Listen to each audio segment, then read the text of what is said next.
Everybody, welcome to the show. I appreciate y'all for coming through. We're going to talk about Power Book 3, Episode 10, the finale. Power Book 3, Raising Kanan, Season 1 is in the books. It's done. We didn't have the time to digest it. Watch it a couple times. And this ain't the first reaction. This is going to be the recap live stream. I got Big L in the building. What's good, fam? What's up, what's up? What's up, man? So, you know, we all here. We're going to talk about Book 3. We're going to bring up some points we didn't get to bring up and some, points that we wanted to talk about last night, but was unable to due to time constraints. Before we get into it, please make sure y'all hit that like, subscribe if you new. I'm also got my podcast going right now. You'll be able to check out the podcast wherever you listen to your favorite podcast, as well as I got the link down below in the description box. And also, some people was wondering what was going on. Whenever I do post the podcast, it does post on the YouTube channel as well. So some people were seeing it and they thought I was posting it twice. It is linked to my YouTube channel, so it posts up as just an audio version only. So that's what's going on with that. So, getting into book 3. There's a lot of books. It's like Harry Potter, the hood Harry Potter up in this piece. So I like book 3 overall. I don't think it was the best finale that it could have been. I like finales to have a better cliffhanger or somebody to, a main character to die or go to jail or something. In this type of show, it should be a big moment on a finale. And so, I think that it was a good episode. I would give it about a 7.5 to an 8, which ain't bad, but it's in the wrong place. They could have switched it and finagled the story a little differently and even made, Madonna die or something in the finale. That would have worked a little better, or something like that, or somebody go to jail or get shot, or even have it where Lulu house was burning up and have that as the finale. Would have been a little better. And then we got to wonder the whole season, the whole next season, did he live, die, whatever the case. Or even Howard getting shot. And we wonder what's going to happen, did he live or die, and we wonder until next season. So I think that was the problem, is that it tied up a couple loose ends. It was decent, but it felt like a filler episode. So, El, what is your thoughts on that final episode, and how do you think of it as a finale? And now that you had a little time to think about it, sleep on it, maybe watch it twice, what do you think about the show overall? As the whole season? Yeah. Nah, it's not for me. I'm not looking forward to next season at all. It's not something that I would, I tried it. I gave it a shot. It's just a lot of mishaps by the writers. Howard should be gone. Scrappy should be gone. It's going to be a short-lived victory for Rock, and that's what I truly believe. Now, next season's going to be her demise, man. It's the beginning of the end. Okay. What do you think about that as a finale? Terrible. Terrible. You know what I'm saying? And then the fact that and then as far as season 2 coming up, and we all saying, okay, people saying it's not predictable, but I guarantee, I'm predicting this now, that it's predictable. He's not going to snitch on his son. Okay. So how is he going to explain getting shot? What do you think? What's your theories on that? He going to go with the unique situation. The same thing. What's going? He's going to go with the unique situation. Know? All right. And you all in the comments, let me know. Hit a 1 if you all are looking forward to season 2. And put a 2 in the comments if you're not looking forward to season 2. And also, for those wondering, we are going to talk about B.M.F. on the second half of this show. So make sure y'all stick to it. And we're going to give you our thoughts on B.M.F. episode 1. And tell you what we thought about that. All right. So with that being said, what do you think about this season 2 for this show? You looking forward to it, L? No, I'm not. Honestly, I'm not really. No, not me. You know what I'm saying? I mean, everybody got their opinion. It's not me. It's just not for me, man. It's a commercialized show. I feel like it's nothing to make nobody like dramatic over. I mean, it's a commercialized show. It's just like I really want to see, man. Like I'm on the brink of giving up on Breeze. Probably one of the reasons why I won't go back to this bull crap, bro. But at the same time, it's just a mediocre show, man. It's not to be taken seriously that faintly, man. Don't take it seriously, bro. That's my opinion. Well, you shouldn't take no show serious, but what makes this a commercialized show to you? What do you mean by that? How the hospital in Southside Jamaica, Queens revive, they all like went to that secret society hidden hospital something to teach you. These are the tricks to revive anything, especially gunshot wounds. They got that New World Order medicine, man. It's Elysium, man. You can fix anything up in there, man. I'm trying to tell you something, man. And then you gotta have the gay agenda, but we did know. I give him that. We knew Jukebox was gay.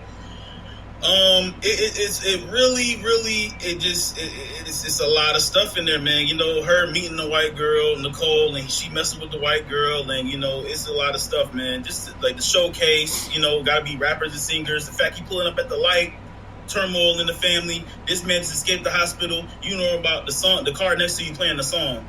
Oh, that's our song. That's our song. They threw that actually in the script. They wrote that in there. I mean, it was getting radio play. You had the Mexican dude saying he heard the song. So, you know. That's the wrong time, though, Jay. I feel like. So let me ask you this, because pretty much every show going to have some gay people in it and music. B.M.F is going to have music in it, and I'm pretty sure there's some gay people. I mean, it's the same thing. What's the difference? Yeah, I mean, but B.M.F is doing something, man. I can't wait to talk about that, man. Okay. It's doing something different. I mean, the truth be told, it's the same damn thing. It's dudes in the hood trying to sell drugs and make it. But it's a different vibe, man. This is a different vibe. Okay, we're talking about it. I thought it was going to be like, it's about to be some corny, but like, it's a different vibe, man. It's, you know what I'm saying? Again, it's my brain, man. I can't explain it. I just like it. Yeah, if you can't explain your brain, you know I can't. So. Right. Boom. Anyway, so couple things about this episode that we didn't get to talk about last night that I'm gonna talk about. So Rock, she says she trying to be the last one standing. She gonna be on top of the game. What do you think she meant by what she said when she was telling Lulu she gonna be the last one standing? I mean, as far as like just her selfish, man, being her selfish, narcissistic self, bro. You know what I'm saying? And it's not gonna last long. And like I said again, she's out of here next season, bro. I'm able to put money on that too, bro. You know what I'm saying? She's just selfish. She's a selfish prick. And then the last scene you see Kanan narrating it, which some people don't like. I didn't have a problem with it. As much as I say the show is ass, I didn't have a problem with it. You know what I'm saying? But the narrating from 50, he said, you can't trust nobody, not even your own mother. See what I'm saying? So, like, it's just, it's no, she looking out for herself, man, straight up. Okay. My take on that when she said she gonna be the last one standing is that she want her business to be the last one standing. And I think she don't realize that she pretty much burned and destroyed everything by doing that. She got her son on the run as a cop, attempted murderer. She ruined the relationship with Lulu and her. And Marvin and her is on the rocks. I mean, she told him she didn't want him around at all. And luckily, she need him. So he was back in the fold. She ruined the relationship with Symphony. She lucky that she got that snappy nappy and he was ready to go on and get back in because she threw him to the curb because of what? Because he said he cared for her? Because he said, I was worried about you? So she threw him in the garbage? You know what I mean? He warned her dumbass about Tony. Symphony is real. Symphony was there for her ass. More ways than one, that ass. But she threw him in the garbage. So like they say, is lonely at the top. And then this picture is very much, pretty much showing that symbolism. She's by herself at the top, is lonely at the top. Yeah, you may have made it and be the last one standing, but you by yourself. Your mother, you ain't got a relationship with your mother even. Your kid is gone, your only child. Both your brothers, your family is gone. You have no man. What do you have? Money can't keep you warm at night, you know what I mean? It ain't gonna hold you and be there for you, you know? So some people don't realize that you paid a heavier cost and a heavier price than what it may have been worth. And you can't even trust anybody. So now you have trust issues, is lonely at the top. You really, what do you have? You really have nothing. Shout out to Philip Collier on Facebook. Don't forget to hit that like button on Facebook, Phil. I appreciate it, fam. You said you have to see how Ghost and Tommy come into play. So he said he looking forward to seeing how Ghost and Tommy come into play in the future seasons. What about you? What say you, Big L? You interested to see Ghost, Tommy, or Breeze and what they may do in the future of this show? They might bring me back. They might bring me back. They might. Because we still have to deal with the same writers, right? Yeah. So they might bring me back. Because I've been talking about Breeze for a while. As far as Tommy, y'all know that's my favorite. If you don't know, that's my favorite power character. You know what I'm saying? My girl, she like Ghost. That makes a lot of sense. You like a shoot 'em up action only guy. No, don't make no sense, but it's all good. Tommy, man, he should have been killed. Tommy should have been killed a long time ago. I like Tommy too, but Ghost is my favorite. So, yeah, but he like Harley Quinn, man. He started getting the red flags. He shoot your ass. Yeah, don't even bring up Harley Quinn. Yeah, that was the only movie I liked her in was the new Suicide Squad, and that Birds of Prey was Garbino, man. That was garbage, man. We're not finna do that right now. I know that's your girl. So we'll see. Nelly Mac, my boy, come through whenever I'm doing Power or The Shy. I'm messing with you, Nelly. Anyway, he said, LOL, Unique set himself up earlier in the season. This must be the only one in the world right here. He talking about the jacket. Yep, you're the only one with it, so who better to frame than Unique? What do you think about that frame up and how they took Unique out with that? Do you think that was clever? You know, good writing, bad writing? What's your thoughts on that?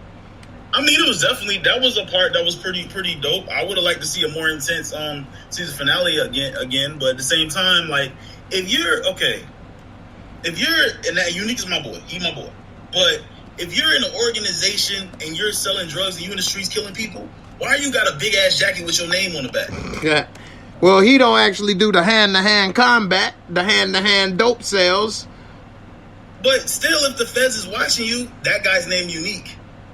You know what I'm saying? Like, you don't even need to take no pictures. I remember that jacket. That's true. Officer Tom, his name's Unique. I know that jacket. Don't lie to me, Unique. Don't lie to me.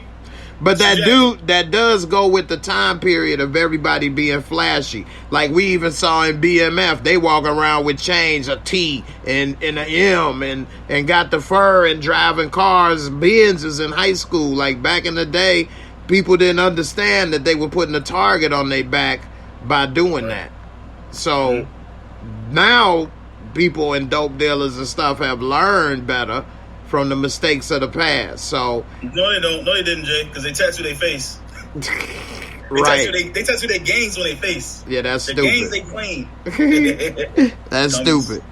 Sheena, thank you for the super chat, sis. I really appreciate it. I know you may be driving like you do sometimes. You be safe out there, girl. You know it. And you said you want a video, please. Okay, I got a video for you. Since you said you want it, I got a couple of them for you. And Savannah coming through as well with the super chat. I appreciate you. And Key, what's good, my brother? You said salute to Big L and J and everybody in the chat. I appreciate you. So let me go ahead. I got 3 videos I'm going to set up for you right quick. While I'm getting them set up. While I'm getting them set up, L, what's up, man? What do you think on how Marvin planted this jacket on Unique, man? You think it's gonna end up working out next season? Do you think that Unique is somehow gonna be able to get a lawyer or something and get this squared away? Or you think this is gonna stick and he in trouble? I mean, we've all said it, right? The gloves. Nobody wore gloves. Everybody touching it and all that. But I don't think we've seen the last of Unique. I think Unique gonna come back strong. He might be the one to take that rock down.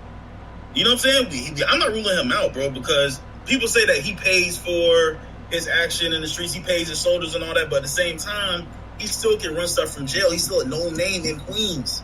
So he's far from done. Don't be shocked. Yeah. You know what I'm saying? Yeah, you gonna be in jail, and what they say when you go to jail? I've never been to jail, but everybody I talk to say, "Oh, that's been there." Say that you ain't got nothing but time to think in there. That's true. You do have nothing but time to think, and you made another good point that you can still make moves and run stuff from jail. So we'll see what happens with that.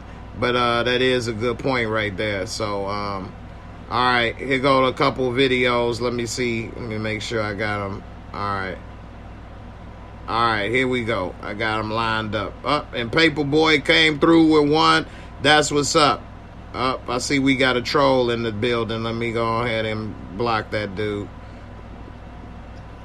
Clowns, man. Had to take him out just like his name got took out. Right. All right. Virgins. Right. All right, so here we go. Let me line up these videos right quick. Make sure I can hit these bangers. Let's see. All right, here we go. You said there's a jerk up in here, Savannah. Yeah. You forgot the off part. All right, here we go with the videos, man. Hope y'all enjoy. Let's go.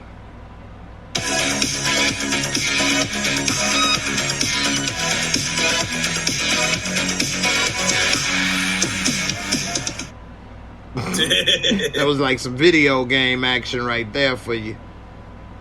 There goes some WandaVision. I had a cameo appearance. Oh yes, the horror. Why would you think that? WandaVision, baby. Here we go. Let's go.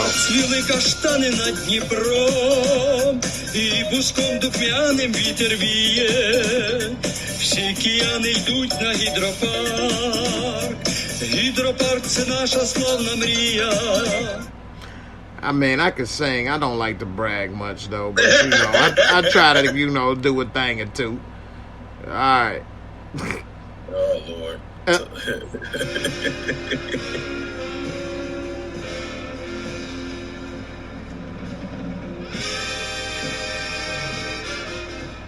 I'm a method actor, man. What can I say, man? There we go, man.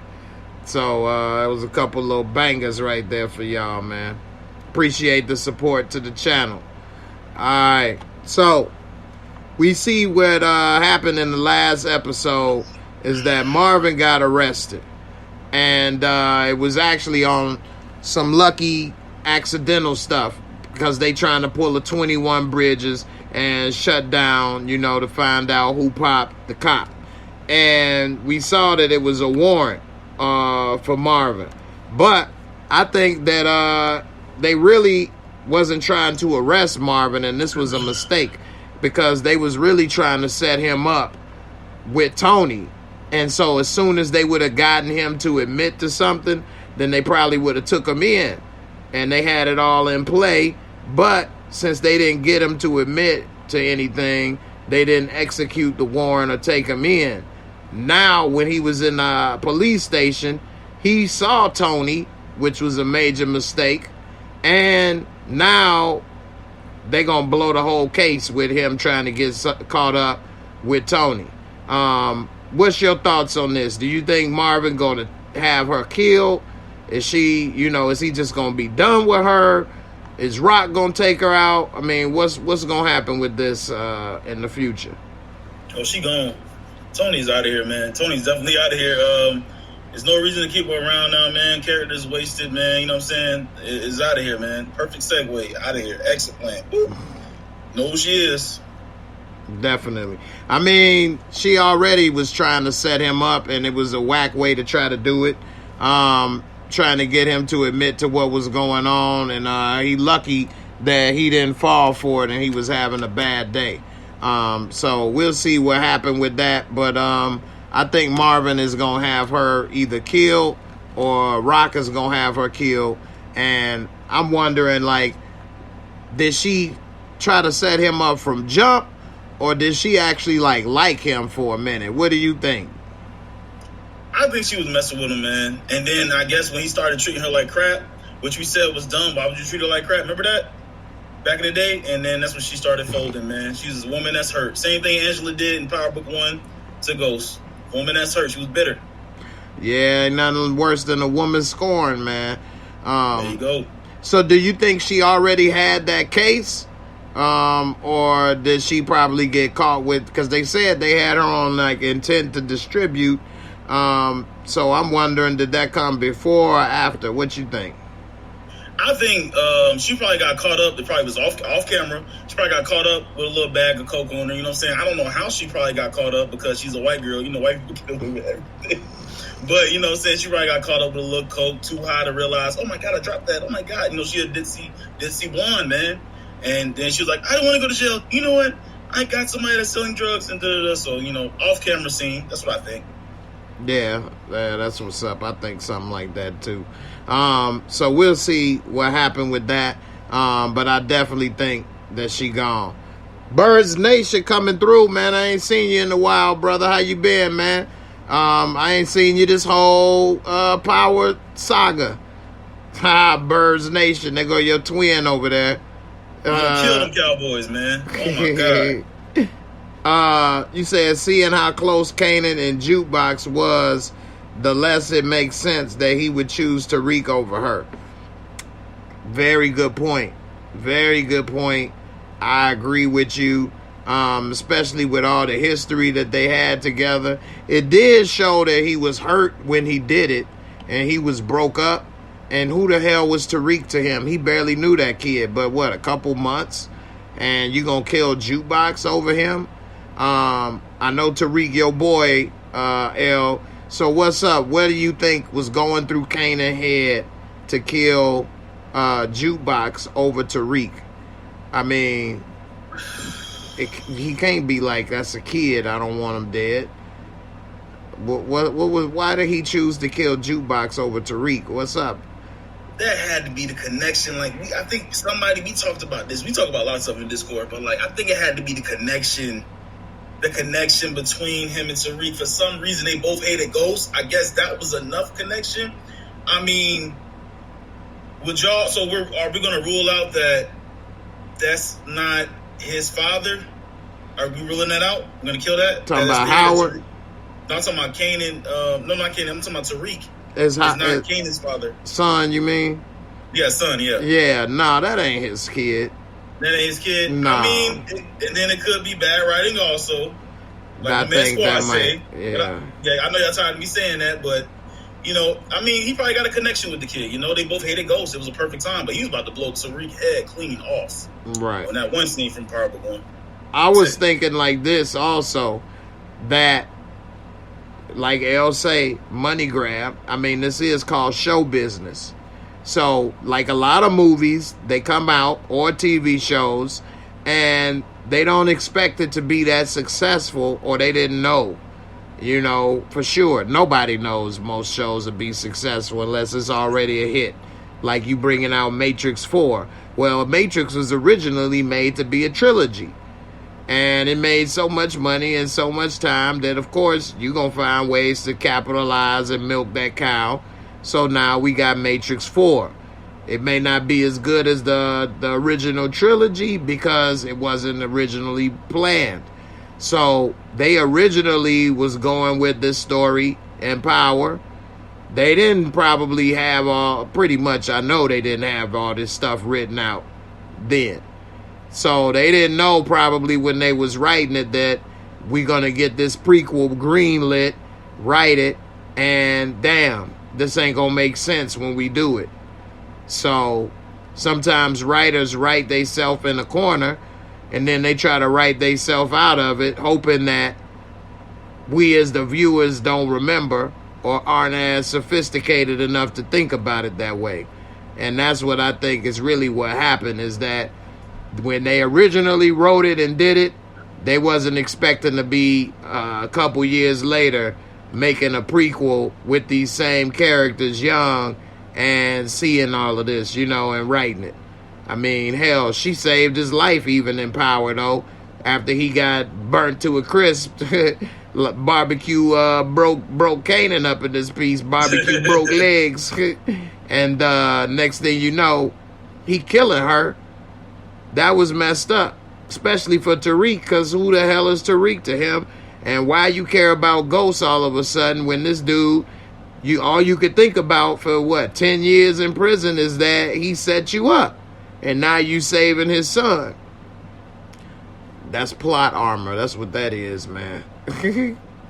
So, we'll see. Most people say Matrix 3 was terrible. I don't think it was terrible, but it was not as good as part 1 and 2. That was hard to live up to.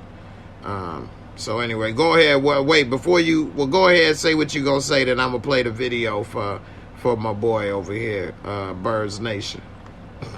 No, my mind switched to The Matrix, man. The first one was perfect, man. You ain't watched The Matrix 1? That movie is perfect. We watch a lot of movies in Discord, man, and that's one of them we watch. We gonna watch it again, probably, too. The Matrix 1 feels like a one-off movie. It doesn't feel like it was supposed to be a part 2 or 3. Mm-hmm. You know, it ends in a way that they could have left it like that. You know, they really could have. And I was surprised when it was a 2 or 3, but I learned later that they had came originally, the Wachowskis, with it as a trilogy from Jump Street. Right. So, and one of the things that they did, in a way, is like a precursor to Power, is that they had made the 3 movies, but then they had the spinoff with the Animatrix that filled in why that dude in part 2 was like, Neo! You understand why he was all on his, jockstrap, because the Animatrix explains it. And then it explains some other stuff. Then they tied in the video games. And then you got to see what Jada Pinkett and the Chinese dude went through and how they ended up when Morpheus fell off that semi and landed on the car. That's one of the missions in the video game. And so you get to see how you got there, do this, do that. So they tied in, they told one story, but they pieced it up and told most of it in 3 movies, told another whole part of it in the Animatrix, and then told another piece of it in the video game. So you had to consume all 5 of those pieces of, entertainment in order to get the whole story, which was pretty cool, at the time. And it was dope because on the video game, you played the one with Jada Pinkett, right? Yeah, with the Asian guy, Jada Pinkett. Yeah, so if you chose to play with Jada, then you had one separate storyline in the game, and if you chose the Asian dude, then it was another separate thing. It wasn't like you went through the same thing with either character. They had split up and did different aspects too, so that was dope. And I don't know, how many of y'all remember when 50 Cent came out with that video game Bulletproof on 360? Yeah. That actually wasn't too bad. The story wasn't the best, but 50 Cent is an innovative rapper. I'm going to give it to 50. Although he's really only good in one genre, street gangster stuff, he tried to be that dude, the cancer patient in that one movie, and he lost all that weight. But it wasn't the great, huh? The football movie, yeah. It was a football. I thought it was some war stuff or something. I don't know. It might have been. I only saw it once. I could barely remember. But a lot of that stuff was different. But at the same time, he really does a good job in the gangster genre. Brillo, I thought you was already a member, man. What you do? Quit and come back on me, man? I'm glad to have you back still, fam. Thank you.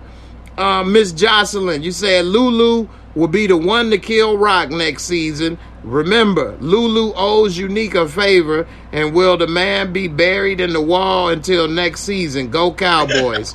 How about them Cowboys? All right, let me play these 2 videos right quick, and then I'm going to answer your questions, because that's a good one. And I think Marv Vila better get dude out the wall, because he going to be stinking, boy. All right. Here go one video. Let's see. All right, I'll switch and do these 2 instead. All right. This one is for you, Birds Nation. Just say the name 3 times and I shall appear, baby. Beetlejuice, Beetlejuice, Beetlejuice. Oh my God. What do you think of this? You like it? Excuse us, please. Sure, talk amongst yourselves. Sure, talk amongst yourselves. What do you think of this? Oh! You like it? Beetlejuice.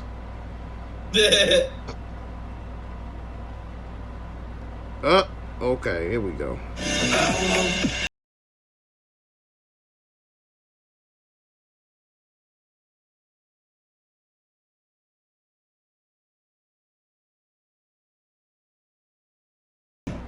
That was my bohemian days.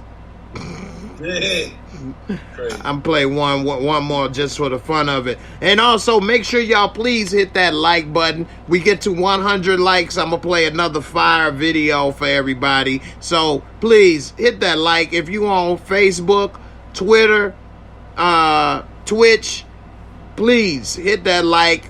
Subscribe if you're new. I really appreciate it. Everybody doesn't support with a super chat or a cash app. I understand. But one thing y'all can do is at least hit the like. Show y'all love, appreciation, especially if y'all get a little bit of entertainment value and a laugh or 2.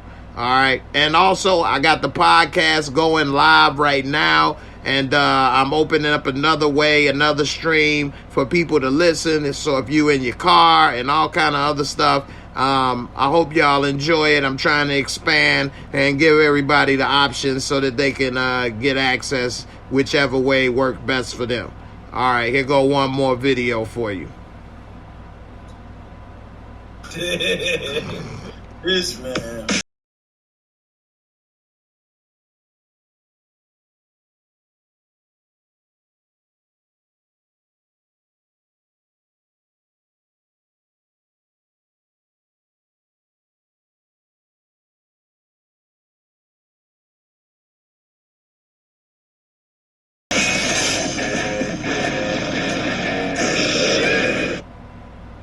Die hard, baby.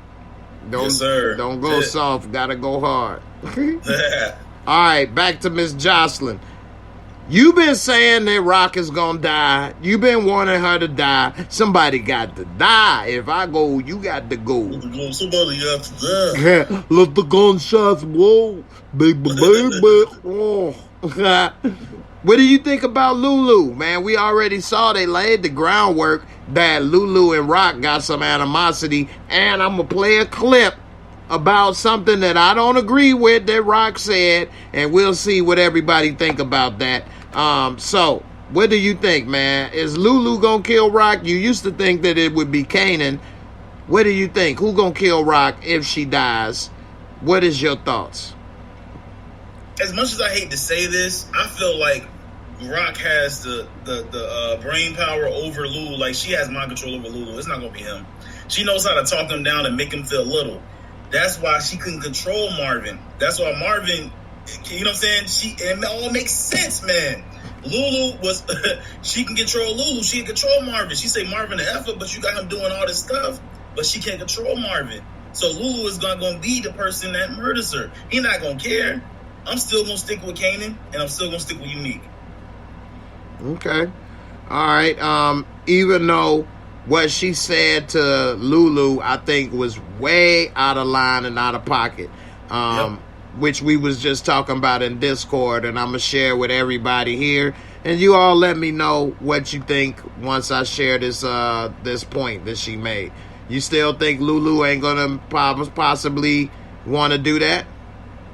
No, but I would definitely. Okay, I'm gonna give y'all a hot take. Y'all gonna be like, Lawrence, that girl ain't shooting nobody. His wife. That would be a crazy season finale for season 2. You think she might take out Rock?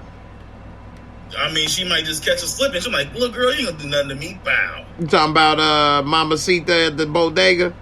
I'm talking about Jessica. Ah, okay. I don't see that one. I would see little Mamacita. Little Mamacita. Yeah. Yeah, but she won't. I think Mamacita down with her for life. But man. That's true. She won't see Jessica coming though. You feel what I'm saying, Jay? But why would Jessica want to take out Rock? What would be the point? What would she be mad enough to want to do that? She was in the car when she pulled off and actually agreed with Jessica. Like, you should be wanting to do something else. That's not fair. She wrong. Get out of this. I want you to do this record stuff. Like, no. Selling drugs, no. She said it. So Jessica's like, I want to free my family. Shoot Rock. You understand what I'm saying? And that's going to be a cliffhanger nobody will see coming. Like, whoa. So she might kill Rock to free up her boo. There you go. Okay. Because at this point, she gonna see the hurt. When you love a person, bro, you see the hurt in their eyes and stuff, bro.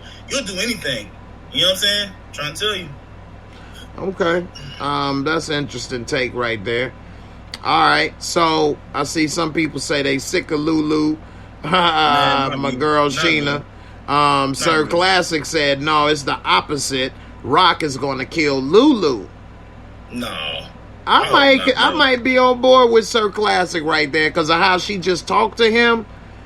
That pissed me off. So what I'm going to say is this, and Sheena said because she wants Lou out the game. So Sheena might be on board with that too. I didn't think about that till just now, but I could see that maybe happening. But isn't Lou her escape plan? Didn't she tell Symphony that was her escape plan? True. Until he just said in the kitchen he want a bail. So that might piss her off because now she ain't got no golden parachute. I mean, anything's possible in Raising Canaan, right? I'm getting them shots. That's true. That's true. Anything's possible in Raising Canaan. That's true. No. So Squad Down Productions said, I'm trying to figure out how these two grown men let their sister run them. She isn't even the oldest sibling. Okay, so to answer your question, Marvin was running things like they explained. He helped raise them, but he got on that butter. You know what I mean? He got on that pot. Tell him, Potter. And so he ended up going to jail. He was on them drugs, and he lost his position. She older than Lulu, and she's smart, so that left her in charge over Lulu because Marvin was gone, and she the older sister now over him. And that's how it ended up happening. So, but now they're both grown, but they look at her as maybe the brains of the operation and smarter. Even Marvin said, you better at this than me, you smart. And so that's what they were saying. So we'll see. Brillo said Lulu is dead wrong, Jay. Man, I didn't even say nothing yet. They love this woman, man. They love this woman. Hey, man, I always call it like I see it. I'm a straight shooter, man. That's why people... You agree with me, but you don't. You be real and you be like, Lawrence, you wrong about this. Lawrence, be more consistent. Lawrence, you're right about this. Yeah, man, I don't have no loyalty to none of this stuff. I'm just going to call it like I see it. And so that's just it. How can you even root for this character? How? Well, I mean, I like some of the people, but, you know, none of them are good people. At all. You know, yeah, I like Ghost, but I'll never say he wasn't wrong and he was a good person. He was a bad dude and he did some bad things. You know, same for Tommy, same for all of these characters, you know. But I used to have friends with people that was bad people and stuff. When I was younger, you know, you get older, you don't want to get mixed up in certain people's mess. You know, you learn from them experiences and stuff. And it was a time I wasn't making the best decisions and doing the best things. And I had people that like to hang with me and be friends and stuff, you know. Well, you know, we were younger. Jay. So, you know, what's Jay, up? Tell me why Grillo in the comments just said Rock is Marlo. Can you leave The Wire alone? They're innocent, man. That's The Wire to Raising Kanan. Are you sure?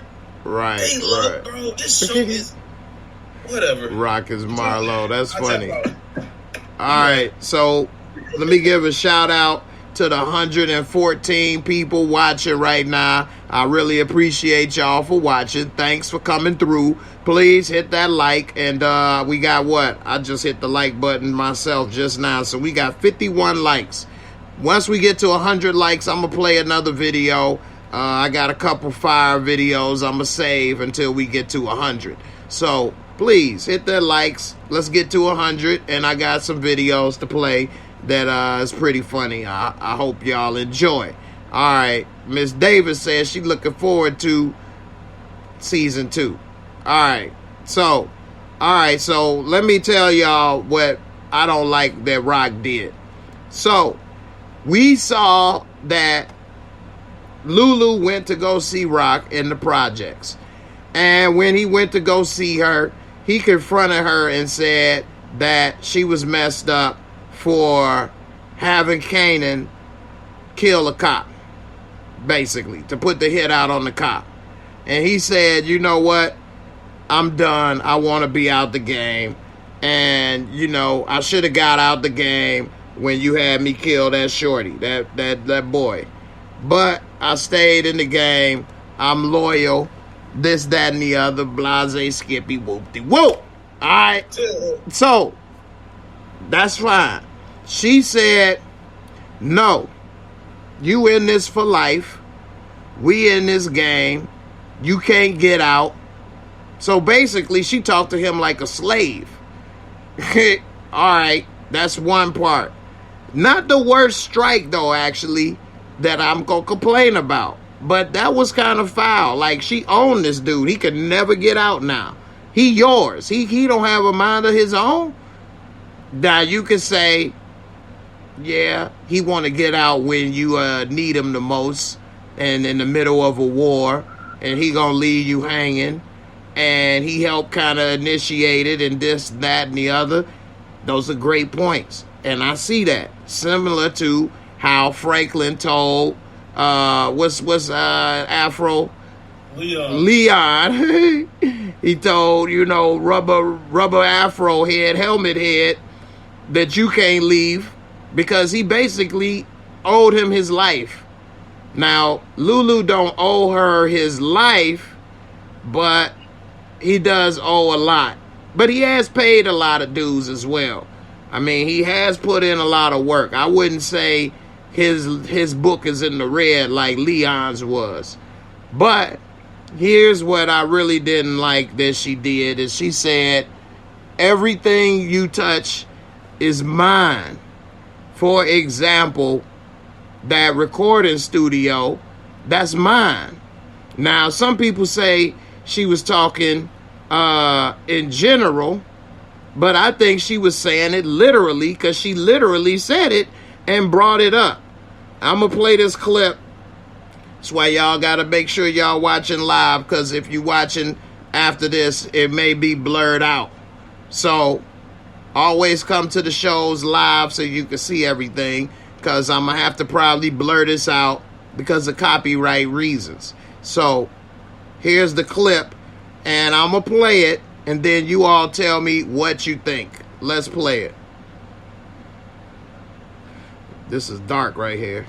All right. Mm-hmm. Just like I ain't never gonna let you walk away. We a team, Luke. In fact, we way more than a team. We family. We share everything and everyone. Nothing that's mine ain't yours. And it works the other way too. Your shit is my shit. Now, if she left it at that, that would have been different. I would have said, okay, she talking in general. I got your back. You got mine. What's mine is yours. What's yours is mine type stuff. We family. But she took it another step further. Listen. Shit. For example, you record a studio. Yeah, it's my recording studio. It's a record label. It ain't a studio. And it's clean, and it's gonna stay that way. Clean, Ray. Where you get the money to pay for it, though? Nothing we touch is clean, nigga. Just the fact your hands on it make it dirty. Okay, here's the problem I have. Regardless of whether you got stuff with dirty money or not, you didn't want anything to do with that studio. That was his idea.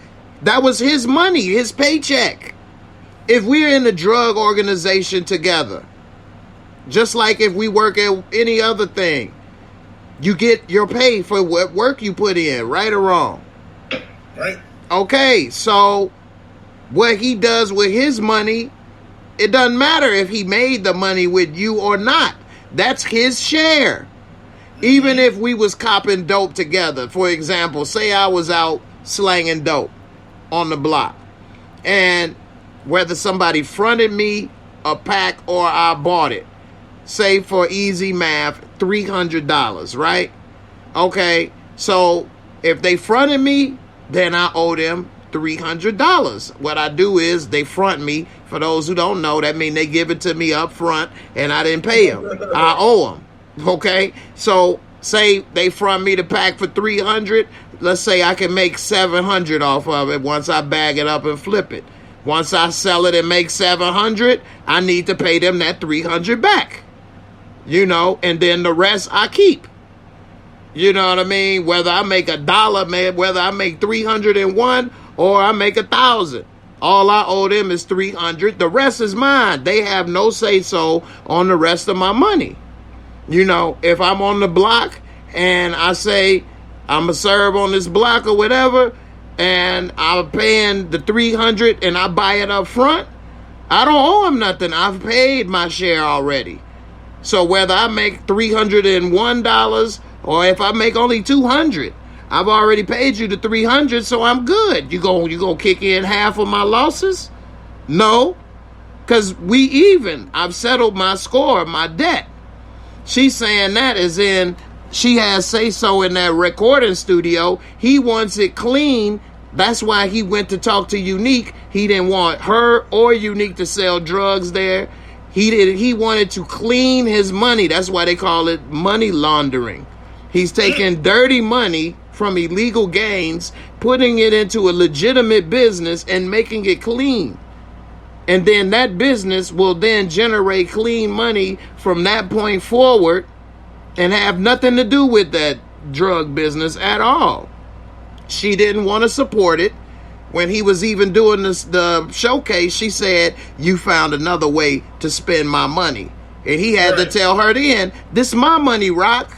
And she think because they work together, it's hers. It's not. So that Range Rover mine, that them pantsuits mine, because I think you spend too much on that shit. You know what I mean? I think we need to sell that. You found a way to spend my money on some bull. That WWE championship belt you was wearing, we need to put that back on the shelf. You know what I'm saying? We need to put that back on the shelf for real. You know, you that house, that's my house. You're right. I want to get a second mortgage. I mean, it's ours, right? So like that's the thing. Like that's not his. That's not hers. Now, if he got in trouble and needed a lawyer, would she help him? Probably. But that's his sister. You know, would she say, "Okay, I'm going to pay all this and get you free. You don't owe me"? Knowing her, she going to say, "You owe me for the lawyer. You got to pay me back the money if I get your ass off." Right? She ain't going to let him just get that stuff for free and say, "All right, we even. You good." So, you know, just like if she got arrested, would he be trying to help her get a lawyer and get her out? That's his sister, yeah. So I think that whatever money you make, whether you work at from Walmart to Walgreens in this mug or on the street, we all get paid for the work we put in. It don't matter if it's an illegal job or a legal job. The work you put in, the money you make is yours. You know, when we get paid a paycheck at Walmart, Uncle Sam may get a piece, but he ain't gonna say that whole check is his. You know, so, you know, L, what's your thoughts on that, man? Does she have rights and own all of what he's saying? Was she being, you know, literal, or was she just saying in general? She was being literal. She is a selfish prick, man. Yeah. And let me say one thing right quick. If y'all think she was being literal, press a 1 in the comments. If y'all think she was talking in general, press a 2. And if she was right, press a 3. And if she was wrong, press a 4. Go ahead. She's a selfish prick, man. You know what I'm saying? And she means everything she says. Ain't take it out of context or nothing. That's that man business. So what happened was she was hurt when he said he wanted out, right? Mm-hmm. She was hurt. This man been a loyal soldier. All that, man. You know what I'm saying? She was hurt. So what she did, she went below the belt. That's mine. She's trying to strong arm and muscle him. I don't get how you letting this woman, you can shoot just like she can shoot. I know that's your sister. But at the same time, how you letting this woman run you? You a man, bro. But we see the same aspect with Jessica. Even though now I'm on Jessica's team for telling him to get the hell away from this narcissistic lady, it's aka your sister. You know what I'm saying? He still was weak for Jessica at the beginning too. He was calling it out. See what I'm saying? So it's the same thing. Lulu is the type of man that he let women control him. Women can get in his head. But that chick is totally wrong, bro. Come on, man. I don't understand how you would root for this lady, bro. I don't get it, but I'm not arguing. I don't feel like arguing about this lady no more, man. You know? But definitely, man, Jay, I agree with you, man, totally. Chick is a nut, bro, and she's a devil, man. I'm just waiting on that day, that call, that phone call. Yeah, Suburbia Jones said that Lulu, he think, made a mistake talking to her while he was in a weakened state. I mean, if you want me to play devil's advocate. Yeah, go ahead. Advocate. When that would have been a cliffhanger if she would have shot him? I thought she was going to shoot him. We said that in Discord when she walked over there and started digging in something. I thought she was going to get a gun too when I first watched it. That would have been enough of a cliffhanger, right? Well, not a cliffhanger, but it would have been a shocker. Right. And then she would have shot him and then her brother in jail. That would have been enough to carry on. Her son in Maryland. Now you alone for real, but you still got Lulu lingering. Right. And now he's thinking, so we about to see.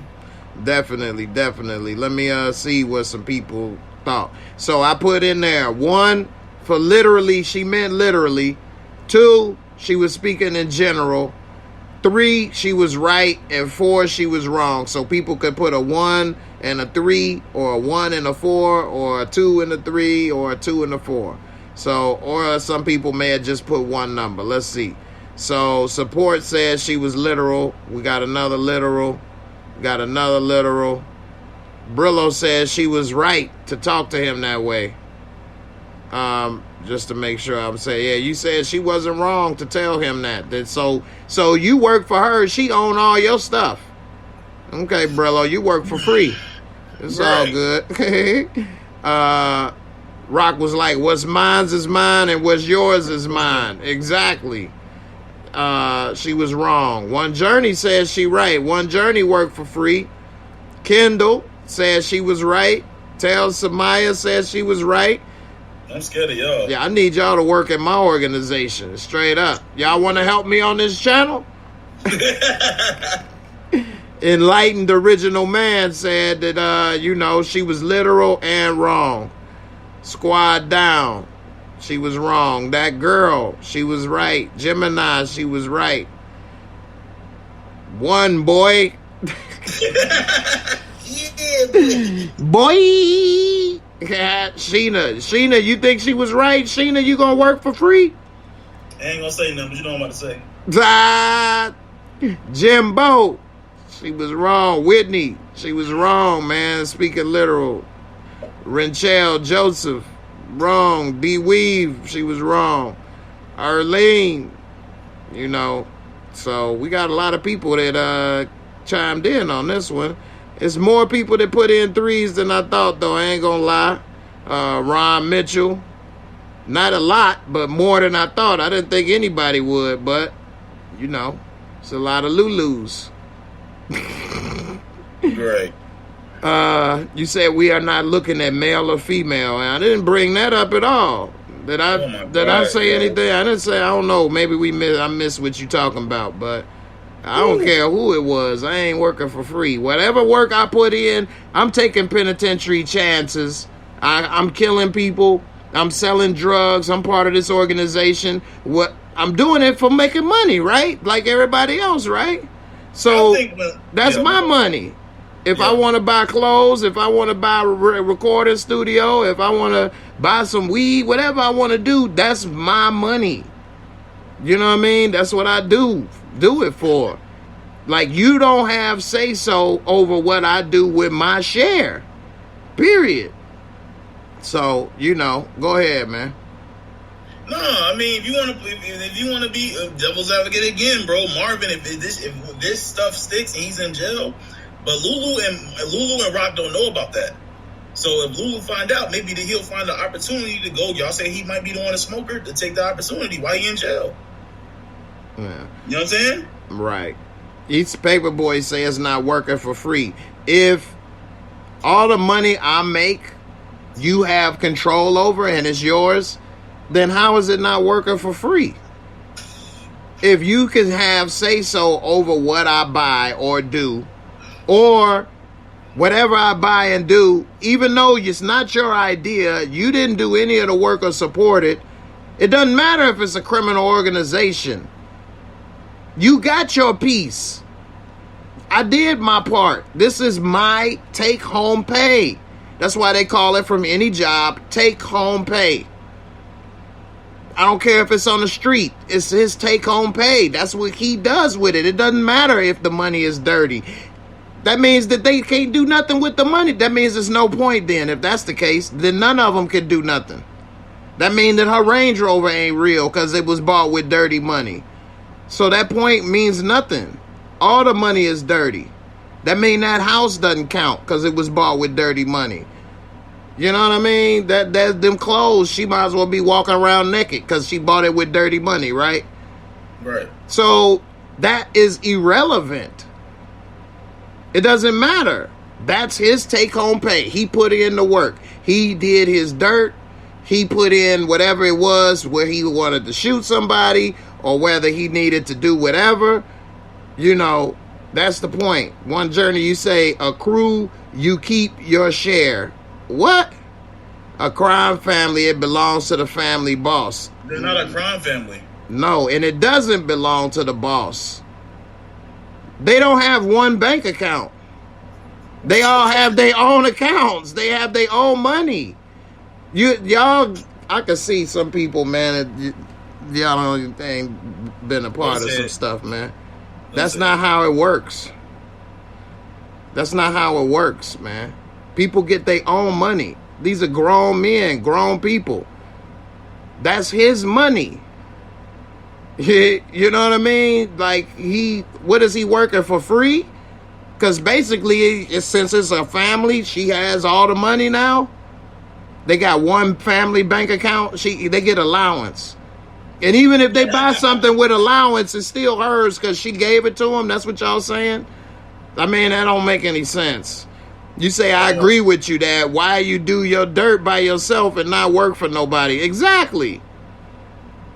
You say Walmart is not the streets. If I get fired, I don't have to worry about the greeter pulling up and killing me. It doesn't matter about the killing part.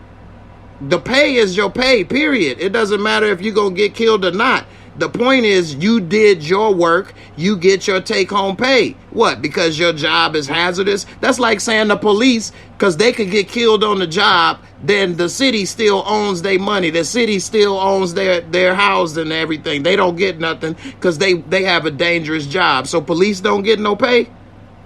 Police work for free?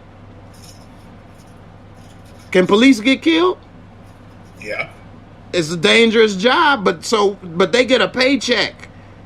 So because it's a check and it's, more, formal, then it doesn't count. Dude is getting paid. That's the whole point of them being in the drug game, to make money. Whether he getting it in cash or a paycheck, he gets his portion for the amount of work he does. So he gets to spend his money how he wants to, freely. he a grown man. She don't have control over what he does with his money just because the job is dangerous. You know, that's not the same. You say they have their own money, homes, and cars. Well, not Lulu anymore. His house, well, you know. I mean, exactly. You say pay and property in a criminal organization are not the same as a legitimate business. No, it is the same. You get your own money. I mean, I was younger. I used to do a little things, you know. I paid whatever I owed, and the rest was my money. Like, you know, they don't have say so. They can't say, well, Jay, since you work over here on this block, we got say so to everything you buy. Like, whatever's yours is ours. No, it's not. I'm taking these penitentiary chances, doing whatever I'm doing so that I can make money. I'm not doing this to hand over everything I make to y'all. That's not how it works. You know, these dudes that's his money. And he's not selling drugs at the record label. He's not. So that's money that's the money he made from what he was doing.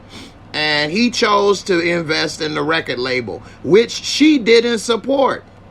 She tried to say this was stupid and you found a faster way to spend my money. And like he told her then, this is my money, Rock. He had to tell her that at the club. That's his money. So, you know, it ain't the same, man. You say when you work for those type of organizations that can treat you however, plus it's no insurance or guaranteed. You make your own money and your own hours. Exactly. You make your own money and your own hours. And if he in that level with her, it's no guarantees. So what is he working for free? He stacks his own bread, makes his own money. It is what it is. Barika Halette, appreciate you for coming through. You said, shake my head, folks talk and know nothing about that life. Even strippers and hoes pocket their earnings after tip out. After the set, free is paid, the rest is yours. I guess you say after the set fee is paid, the rest is yours. Thank you, Barika. Thank you. That's like saying that the strippers, all the money that they make go to the house because they wouldn't have made it without being in the strip club. No. They get take-home pay. It don't matter what it is you do. You still get to keep your money. Yeah, like I said, if he was working for her, getting fronted, he owe her whatever it is, whether it's, you know, $10,000 or whatever the case, then that's what he owe her. And after that, whatever he make or keep is whatever he make or keep. If he's working as a salaried employee, since he's not standing on the block serving, they never got into how he get paid, but he's obviously getting paid good, driving a turbo Saab, got a house, furs, got enough for the studio, then he's earning it. You know what I mean? It ain't a gimme. So, you know, let me see. Let me play a video for you right quick, Barika, and then I'm going to put the link up if anybody want to come up and chat, and we could talk about a couple other topics if y'all would like. All right, I got this one right here for you right here. B Rabbit in this building. And not the B Rabbit you thought. Oh my God. The feeling of being insufficiently appreciated is a common childhood lament. Make it to the front. Down to the coast, we get together, have a few laughs. Bruce Willis. Die Hard. He's still making them joints. Heck yeah. That's a money grab. Word up. When they made the very first Die Hard, they didn't expect to make 10 more. Right. They didn't think they was going to be making that for 20 years. So, you know. The first two were good as hell, though. Right. Ooh. Tell Samira said some jobs don't let employees work other places. Conflict of interest. Rock sees the conflict and said no. That's not what she said. She said, what's yours is mine. For example, that recording studio, that's my shit. She didn't say that's a conflict of interest. You're not concentrating. Don't do that. Just focus on, that's not what she said. She said another time that that money, it was hers. You found another way to spend my money. He said, that's my money, Rock. And she said, all that money is my money. I worked a job where they had tried to sue me for conflict of interest before, because I was working in merchant processing, setting up businesses to accept credit cards. And then I started working at another merchant processing company at the same time. So they wanted me to focus on getting customers for them and not trying to get it with two companies. And they tried to sue me. That's the difference, because that was competing business. That right there is not the same thing. That company didn't say when I got paid $1,000 a week, all right, Jay, whatever you do with that money is ours. So if you bought that car, you need to put it in our name because it's actually our car. I mean, you wouldn't have got it if you didn't work here. Right. You see what I'm saying? That ain't how it works. Nowhere. It doesn't matter if it's legit or illegitimate. Go ahead. If she would have approached this a kind way, like, if she would have been like, I'm going to be the J. Cole of the show. If she would have been like, listen, Lou, I need you right now. We in this together. You know what I'm saying? I just need you right now. You know what I'm saying? If she would have did it like that, it would have been a totally different reaction from Lulu. You understand what I'm saying? But instead, she just, you know, she think that power, in her mind, power, like, it shows, it's smart. It's being smart and shows strength and all that. In her mind, crossing people is being smart. In her mind, being a snake is being smart. I'm trying to tell you, don't compare her to Ghost, man. Right. I'm trying to tell you. Right. It's crazy. But yeah, if she would have been kind, it would have flipped. It would have been a totally different type of script. Right. She would have told him, like, I need you, honestly. Right. Jimbo G said, this is why you never work for your family in the family business. Set up your own business. That way you can do as you please. I mean, some people may think that way even if you ain't in the family business. I agree. You shouldn't mix business with family, because then if business goes sour, now you lose the family and the business. Whereas if you just with other people, you just may lose that business relationship, but you still got the family relationship intact. But, you know, with this right here, some people think because you work for me, I own you. Or because you made money with me, everything you touch is mine. It's not. It's not. People get their own money. You know what I mean? That's like if you was working here with me and we made money here on YouTube together. And, you know, I'd be like, hey, L, that money is mine, bro. You wouldn't have made it if you wasn't here with me. Mm-hmm. Like, no, that would be your money. You know what I'm saying? Like, I wouldn't say that's my money because you made it with me, this, that, and the other. Now, if we had agreed that you need to give me 10% or whatever, after you pay 10%, the rest is yours. I got no say-so with that shit. You know what I mean? You could buy anything from crack to a house, and I couldn't say shit about it because you paid whatever we agreed on. You know what I mean? And that's it. The rest is yours. You know, so I can't believe this either, Miss Karen, that I got to explain this. And some people just do not want to agree. Miss Karen. Right. They just do not want to agree or see it that way, knowing damn well they would not work for free.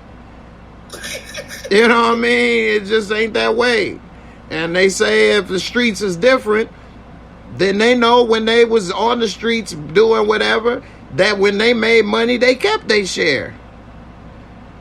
So, you know, people don't understand the game and how it works. You can't stay in the drug game forever. Lulu understands that, just like Ghost. Rock ain't been getting no D lately God. from Symphony. She really on one. Y'all get on me for what I say. Y'all better get on my man Jimbo. I swear to God. Jimbo G keeping it real in the field. That's what I'm talking about. She also said, what's mine is yours. So you think he could take that Range Rover whenever he want? Right. You think he can take that house and do what he want her pantsuits? You know, if she start up a business, he got say so in that business, he could just take it and do whatever. Like, she's not going to do that. You know, that's just the truth of the matter. He can't take her car. He can't take it. Well, she don't have no business, even though we found out they tried to say that she's do hair or sells hair. She done sold every head of hair in the whole New York area. But you know, that ain't the case, man. Here, I put the link there for anybody want to come up and let me play this video for my boy Jimbo G coming through, and then we get ready to go to some other topics. Dealing with is vampire. Don't say a word. Simon says sit the fuck down. Now, my shit together is my shit together. Exactly. I'm a Hayek, boy. Like, Right. All right, we got Paperboy in the building. Paperboy, What's up, bro? he got a different opinion to this. So what's up, man? Y'all, can y'all hear me? Yeah, we hear you. Alright, yeah, I'm messed up. You know, I gotta have that N95. I gotta double up. So, yeah, bro. You taking it literally? I'm not taking it in a literal sense, man. I'm sorry, I can't. It don't work that way for me.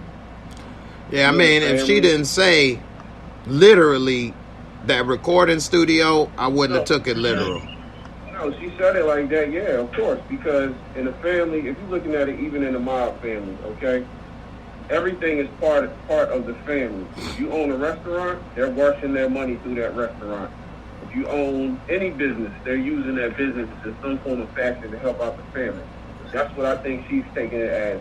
You saying it like she's saying, okay, what's mine is mine and yours is mine. That's what she said, though. Looking at it like this because that's not what she said. This is where I disagree with you. They don't launder any of the money through that recording studio. And she literally said, like, that recording studio, that's my shit. Yeah. So that's literal. It don't get no more literal than that. But she said it. But she said before that, what's mine is yours and what's yours is mine. And if she left it at that, I wouldn't say it. But she didn't leave it at that, though. Huh? She said what's mine is yours and what's yours is mine, right? Right. Okay, so that means that recording studio is mine too, just like it's yours. So if I need to wash money through that recording studio, then I should be able to do it because we run in a criminal organization.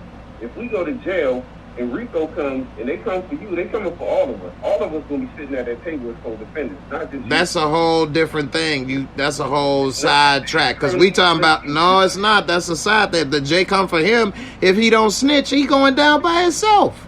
And what she said about what's mine is yours, she's taken, she had no say-so in that recording studio. She didn't support it. She didn't put, like he told her in the club, that's his money that he used in that. They don't clean any money through it. They didn't sell drugs at the showcase. She has no attachment to it at all. It wasn't her idea. She has no say-so. It do. It's not in the family. He a grown man. That's like saying his house is in her name. His house ain't in her name. Her house ain't in her name.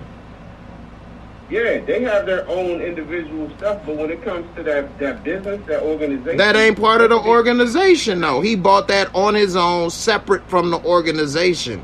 He didn't have her sell no drugs in it. Because the money he got it with was from the organization. Just like the money he got, he bought his house and car with. So what? Everything he buy is hers because he made the money with. That's not the same. I'm sorry, that's her brother. That's her brother, and he's that don't have nothing to do with it. Like Jimbo was just saying, it's family, okay? in a family, and I don't care what criminal organization or family you in. You know what I mean? If you in a crime family, you in the Sopranos. I don't give a damn if it's the Lucchese. I don't care, none of them. All of them are together in it. Okay? But they went into it together from the get-go. She didn't go in it together with him. If she went in it together with him, that's different. But she didn't go in it together with him at all. She didn't support. She didn't put none of her money or ideas or anything in it. So she don't have no ties to it. That's something he did on his own separately. That's his money. Outside of that, they still have to give in to the family. No, man. That's not how it go, man. You're talking about rackets. If any family that goes off, you go get your hustle, but you still paying into the family. No, man, that's not how it go, man.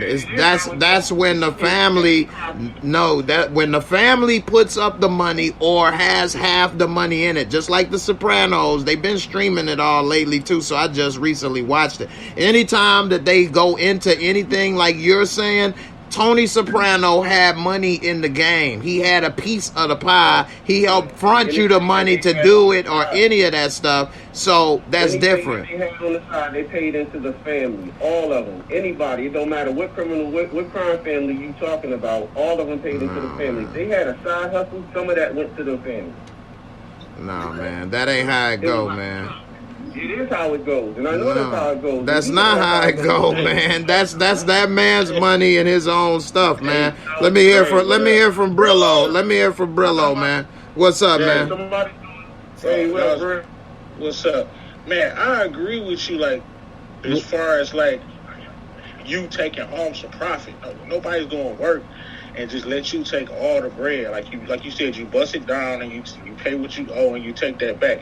I really don't think she was talking literally saying every dime or everything that you own. You want me to play the clip again, man? She said, she literally said, for example. I know what she said. Jay. So how y'all saying she didn't mean it? That's what she said. I know that's what she said. I know that's what she said, Jay. But she not saying like everything that. How she own. not saying? Yes, a piece of that is mine. No, she did not say a piece. She said that's. So how y'all gonna change the woman words, man? Bro, I'm not changing her words. You just said she said a piece. She didn't say a piece. She said that's my shit. I understand that, but I'm trying to tell you what she may have meant by that. How you so you gonna mansplain? You gonna mansplain for the woman because she don't know what she meant. You gotta mansplain for the woman now, and because she don't know what she talk about, we need a man to explain what she said. Everything is the families, bro. Just like Kate was saying. But I mean, she's not gonna take every dime that the man owns.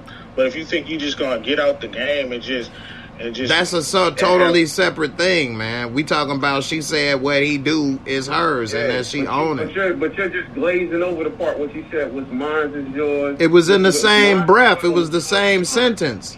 And then she said, for example.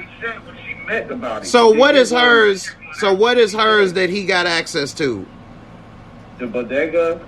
That's a stash spot. That's her brother. Of course she's going to give him anything. The bodega is a stash spot. They don't launder money and take money. They use it to stash their money. What, he going to get half of the damn dog food they sell up in there? What? Aaron Jones. Okay. No matter what it is. I'm sure she's going to give it to him because that's her damn brother. All right, man. We talk about the Birds Nation. What's up, man? What's going on? Can you hear me? Yeah, what's up, man? What's your thought, man? When she said that, she meant that literally. Whatever he does belongs to her. She said it, dude. That's She's like, the way she meant it. That's not the way it is, though. Like, what he earns is his. What he does. When you talking figuratively, man, you may say something, but the meaning is different behind it. It's called language. No, it's called y'all trying to mansplain what the woman say. She a grown woman. She's smart and intelligent. Any other time, whatever she say, she mean. Now, when she say that, everybody got to reword what she said. Like, I'm not trying to hate on her. I call it like I see it, man. That's what she said. If she left it alone and said, what's mine is yours, what's yours is mine, we family, I wouldn't have had nothing to say. But then she kept going in the same sentence. For example, that recording studio, that's my shit. And she said it before when he was spending it. She said, you found a better way, faster way to spend my money. And he said, that's my money, Rock. She like, nah, this is my money. You spending my money. I guess I'm going to have to go make more money since you spending it all. That's his piece he's spending. Yeah, I didn't understand that. When she Yeah. said that, like, It wasn't like he went into the stash spot, the bodega, and started taking her stacks and spending the shit. They gonna cremate her ass. So. Yeah, I man. think Kanan's going to kill her, though. I think Kanan's going to be the one. I've been saying that from the beginning. I understand. I agree with what you're saying, Jay. I just don't see it like that. Like, I mean, she said it like that, so that's how I saw it. Like she said it. She a smart woman. She literally expounded on what she's saying, like you say in conversation. She expounded on her point and went and dug deep to make sure you literally knew what I was saying. She pointed out the fact that, yeah, that recording studio is mine and yours. No, it ain't none of hers. Say ours, but in the sentence previous before, she said what's mine is yours and what's yours is mine. And she pointed out the recording studio. So, and she said that's my shit, not that's ours. But what she said before that, though, Jay? It was in the same sentence. She said, this is the thing. She wanted to make sure that you got the point, Lulu, that what's mine is yours and what's yours is mine. For example, that's mine. You thought you was doing it for you? No, that's mine. What does she have that Lulu has? The bodega is a stash spot. So since what's hers is his and his is hers, what does Lulu have at? Can he go and just take that Range Rover when he want? Can he just go and get a second mortgage on that house? Ain't nothing that she got his. Nothing. Nothing. You know that. What? Well, answer. What? Well, what is then, please? What? Off of him living there. You don't know that. But would it be his, or would she have him on the couch? You're speculating. You don't know if that's her. If she bought that house, that house might be in her name. You don't know that. She was just Jay. She was just pointing out the music studio because she know that's where his focus is, and he's trying to get out the game. So she just pointed that out, like, oh yeah, that's mine too. It ain't hers all though. Speculation at the end of the day. You don't know if any of that stuff that he's in is in his name. You don't even know if his car is in his name. You don't know none of that stuff. You just speculate. Okay, but I'm saying none of that stuff. Even if the car is in his name or not, that's his car. That's his business. He got it with his proceeds. If it's in her name, is it still his car? In your logic. Okay. All right. But that's not what she said. She said what she said the studio and the label is. Let's hear from a lady right quick. Miss Jocelyn, how you doing? How about them Cowboys? How about them Cowboys, man? We'll see. What is your thoughts on this right here? We'll see. We can't hear you. I think Ross is a selfish person. I really do, and I really not. It's kind of low. You got to look into. Speak up. Yeah, look into the camera. You over to the side. We can't hear you.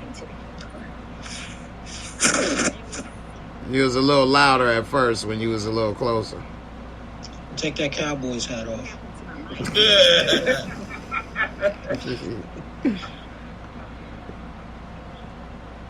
Alright.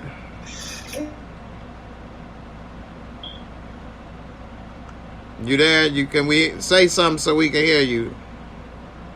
Cowboys. Can you hear me now? Yeah, a little better. Okay. I'm not a Rock fan, and I really want her to die. I really do. Damn! Because it's a team effort. It's a team effort. She manipulates everybody. She goes to Rock and hides. She gets people to kill for her, to do the dirty work, and she's gonna get what's coming to her because she don't own all that stuff. Everybody is working hard, and she's that person, mine. It don't go like that. Even though you are the boss, still, I think Lulu has a right to have his own business, to do his thing and make money, and that's his money. I hear you really good now. Yeah. I agree with Jay on this here. I really do. Rock, she needs to go. She's too selfish and greedy. And she has no woman sex appeal to me. She's like more or less manly. She's too possessive. Well, I think she's sexy looking. I wouldn't want to be with no killer woman, but she definitely attractive looking to me. But I damn sure ain't about to, you know, all the rest of the stuff I couldn't get with. Man, if Symphony loses his life over this woman, bro, oh my God. That's going to be hard, bro. She's transgender. I think she's transgender. Wow. Now, that's a hot take right there. And this is a woman saying this. Right. This is something I would say. This is a woman. She's too manly. She talks to him off. There's nothing soft about her. Oh. Because she throws Symphony. She throws him around when they're in bed. She's in charge. Right. Like in CB4 with Chris Rock. Wow. That's definitely a New York chick for you, because I've been with a few of them and they just take charge. So Yeah. she making 50 always got a character everybody hate. She ain't no cowgirl. Not everybody, hell. Not y'all two, but, you know, and I'm sure. All the stuff that she's doing, Ghost did the same stuff. So it's really no different. Well, You think Ghost was as bad as her? Hold on, let me hear Miss Jocelyn right quick. Miss Jocelyn, what you say? I said, thank you guys. I just wanted to put my 2 cents in and tell Larry it's going down tomorrow. Big L. Out. He just said my nickname. Goddamn. I might have to come on Tuesday so y'all can talk about it. Hey, you know what? The funny part about it is like, you know what? I'm expecting, you know what? Never mind. I'll see you tomorrow. How about that? Forget that. How about that? See you tomorrow. 8:30. No take backs. Ass whooping on the way. All right. You right. Miss Jocelyn, did you watch B.M.F? She gone. All right. Everybody on this panel watched B.M.F, right? Yeah, I seen it. All right. We'll kick it off with you, Birds Nation, man. What's up, man? What was your thoughts on B.M.F, man? And what would you rate this episode? I don't know. I thought it was a kind of jumpy. Maybe I gotta go back and watch it again. But it seemed like they was jumping around a little bit. Okay. So, what would you rate it overall? Like from 1 to 10? Yeah. I'd probably give it like a 7. Okay. All right. Were you familiar with this story at all before the show, or was that your first time hearing about Big Meech and them?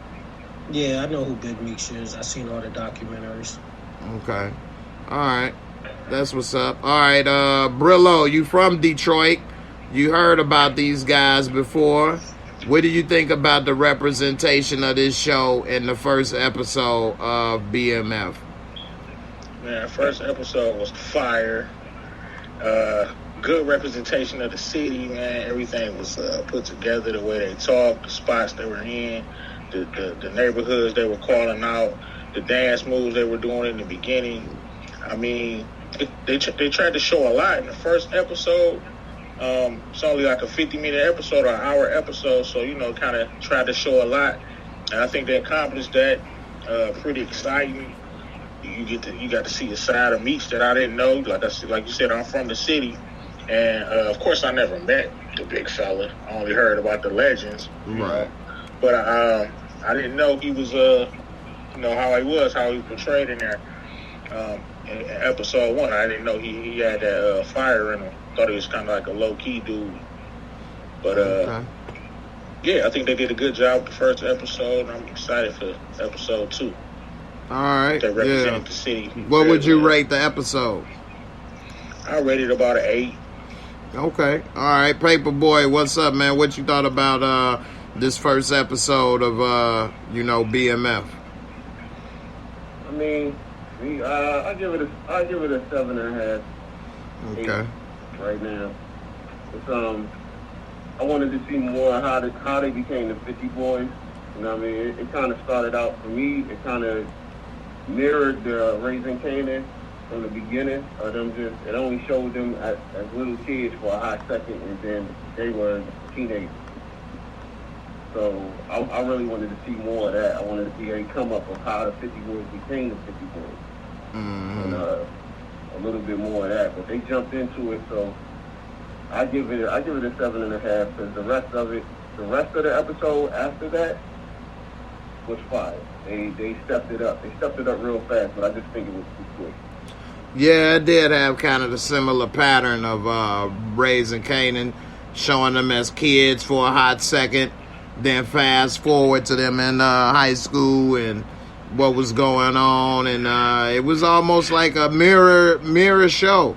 You could tell the same people produced it in a way, and to me, it had the same feel. I mean, I liked book 3, so to me, I mean, it was fine, but for those that didn't like book 3 and then like this, I mean, it's the same thing to me.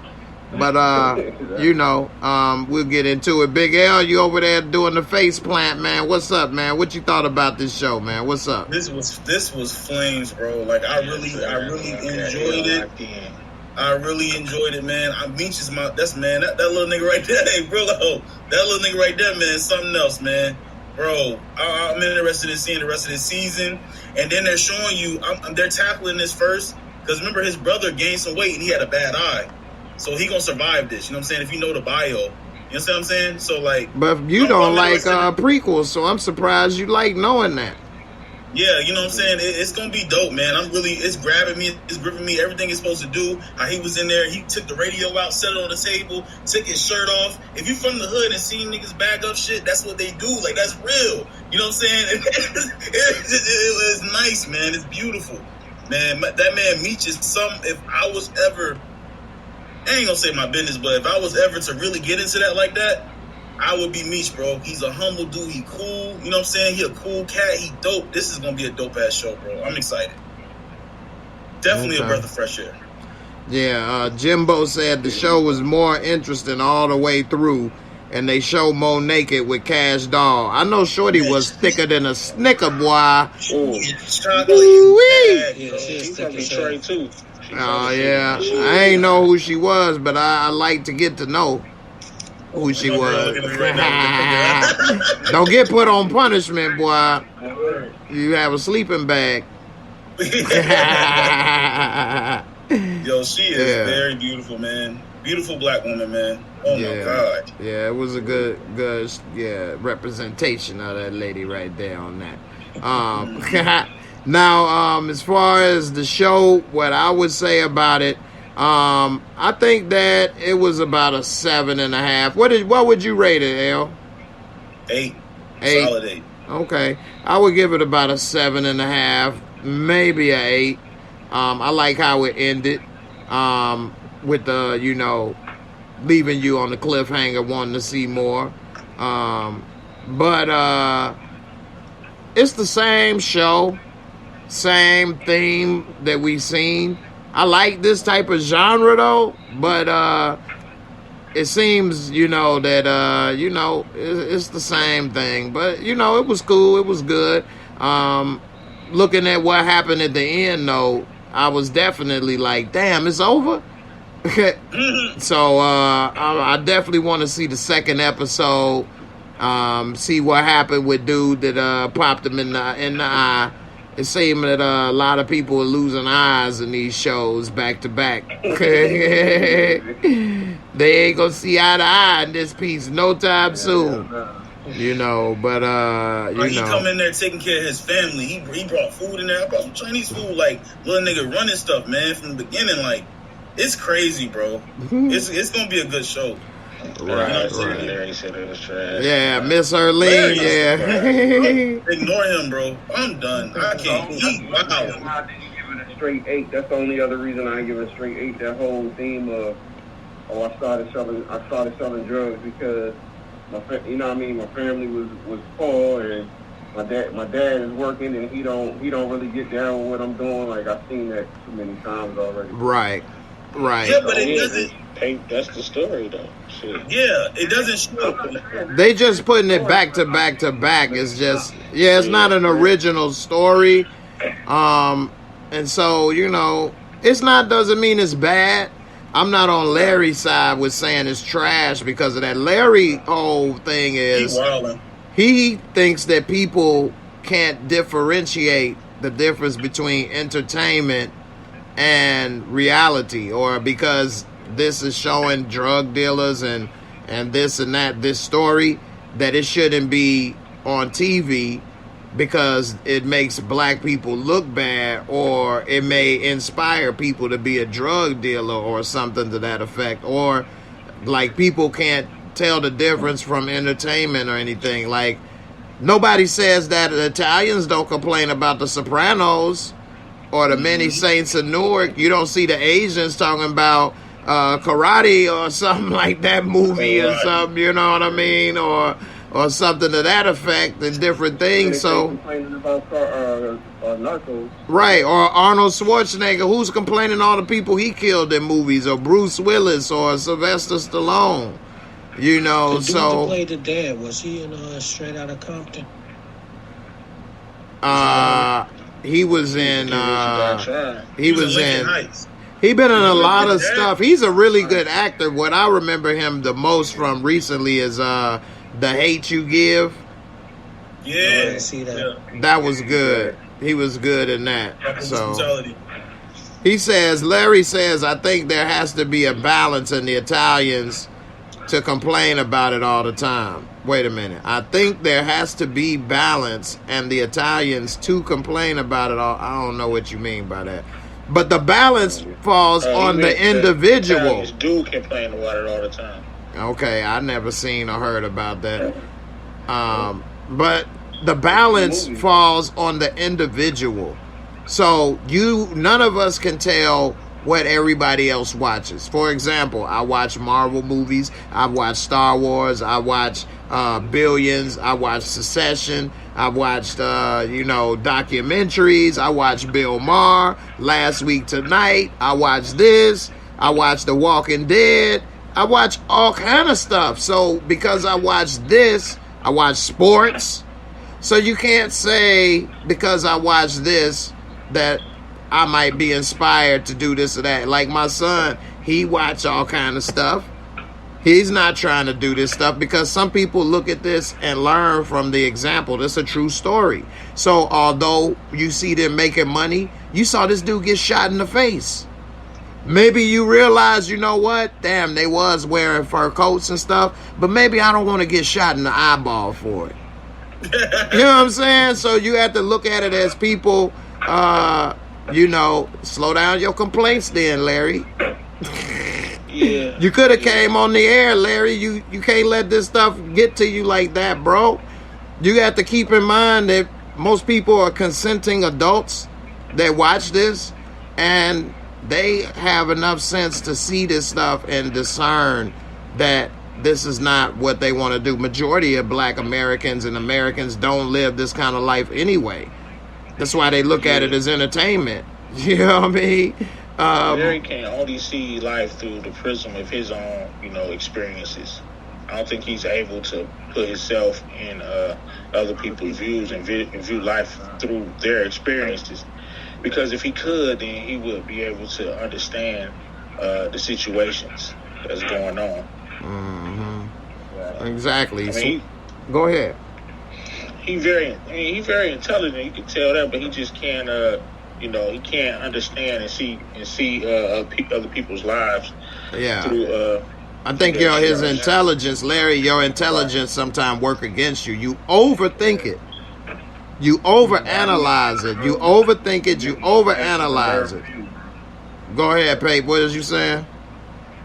I said he got a narrow view. You need to widen the spectrum. Yeah. Definitely. No, he says it's different when a sci-fi fiction film, but when you glorify real-world violence, people are inspired to love that same type of film. You wrong, bro. Because Star Wars made me want to be an astronaut. No joke. When I was a kid watching that, I wanted to be an astronaut. When kids would say they want to be a policeman, a fireman, I used to say an astronaut. I wanted to go into space and do this and that. But I'm a little older than some. I remember when the Space Shuttle Challenger had a teacher on board and they had all of us watch it. And when that shit blew up on TV, I said, you know what? I don't want to do that no more. Well, Jay, just like you said, man, I remember you saying, Jay, when you seen crack fiends in the hood, that made you not want to mess with that. That's Damn exactly right. my experience, man. When you growing up in the hood and you see this stuff, if I'm walking past crackheads, see, Larry ain't never walked past no crackheads. You know what I'm saying? When you see that, you know. Yeah, it ain't the same. That nigga Larry stopped your damn Brillo got sabotaged by Larry, man. He hacked you. Larry hacked you, fam.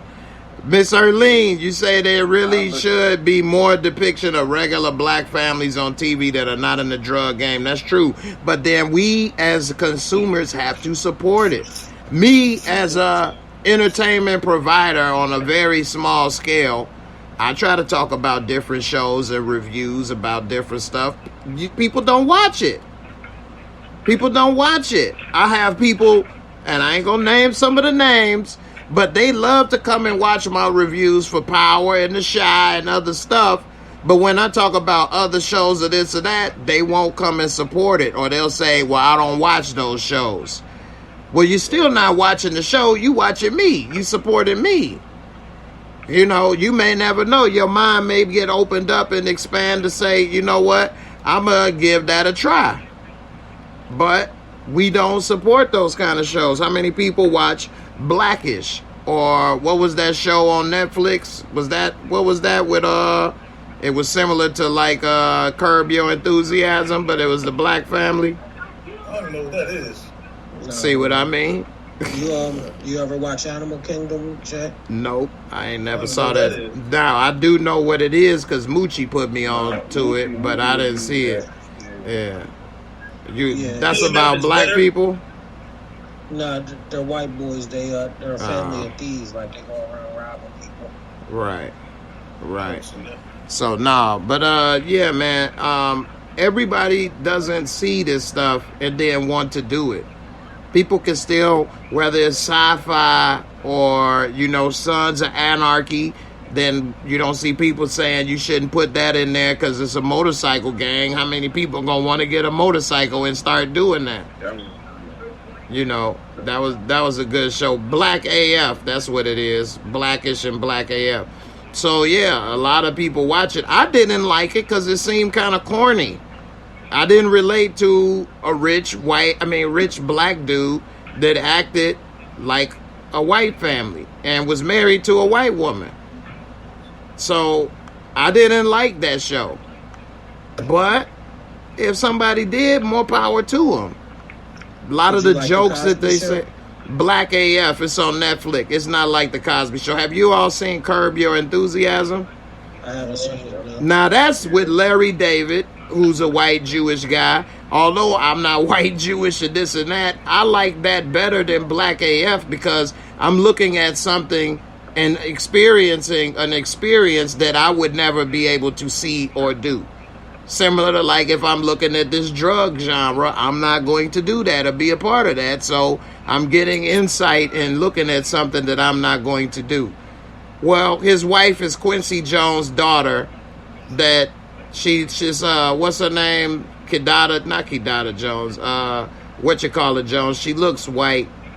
I didn't know she was even Quincy Jones' daughter till a long time ago. Tupac's ex-girlfriend? Who? Tupac's ex-girlfriend? No, that's Kidada. That's Kidada Jones. Kidada Jones is black. Rashida Jones. I'll show you all who it is. So I guess you could say she is black because it's Quincy Jones' daughter.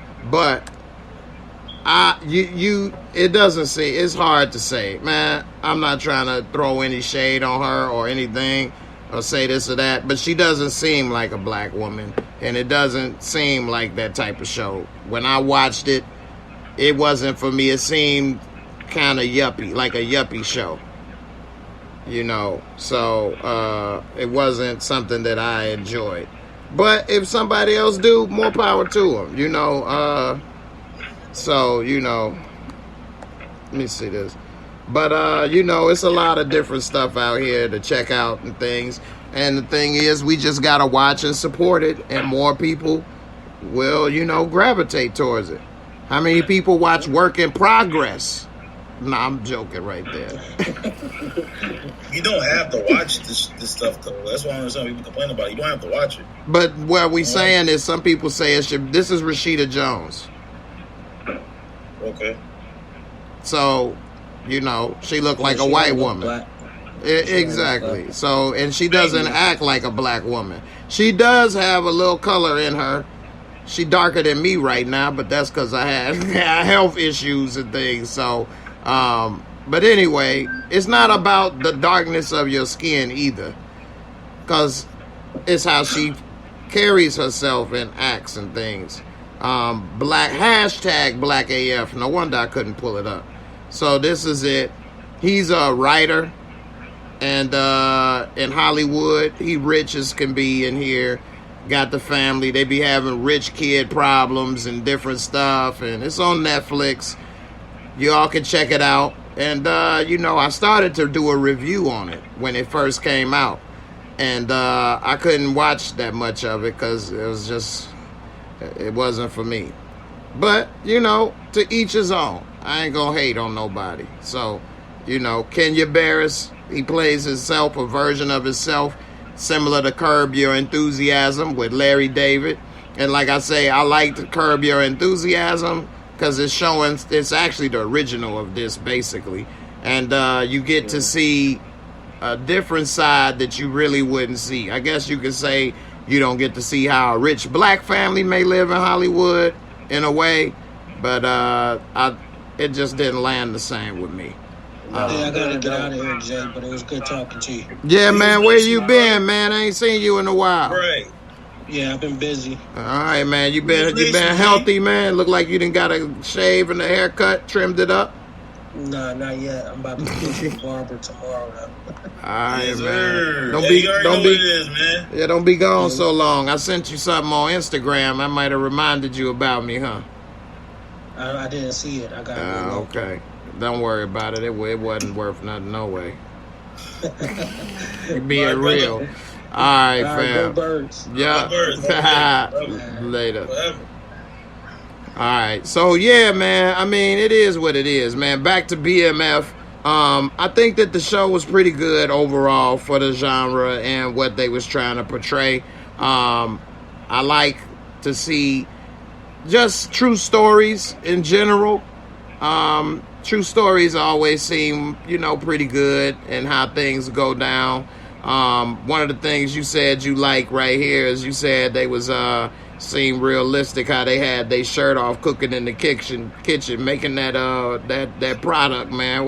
What made that hit for you so much, L, in that? Nah, it's just the energy, man. Like how he came in there and just did that shit. Like he was just in there, like my brother wild like that though. He remind me of my brother. He wild like that. He'll just take his shirt off anywhere in the wintertime, summertime. He just wild, like you know how we do, man. You know what I'm saying? He run hot. Yeah, man. Like he just all over the place. But yeah, man, it hit different. He took the speaker out, put on the thing, and he started bagging up. It's not the pace. It ain't gonna worry me. It is fast, but at the same time, it's just the show hit different from the jump. From the jump, it came on. I was like, okay, it's showing Meech walking down the street. His old neighborhood, 2005. I'm like, cool. They already throw him a party and all that. After that, it started picking up. Then I started seeing the way they got Meech acting, because I just know he a cool, calm dude. You know what I mean? As far as being Big Meech, but how they got the young bull, like how he act, bro. That's me, bro. Like he just so cool. Like you know what I'm saying? He know how to be like, that's not smart. That's not smart.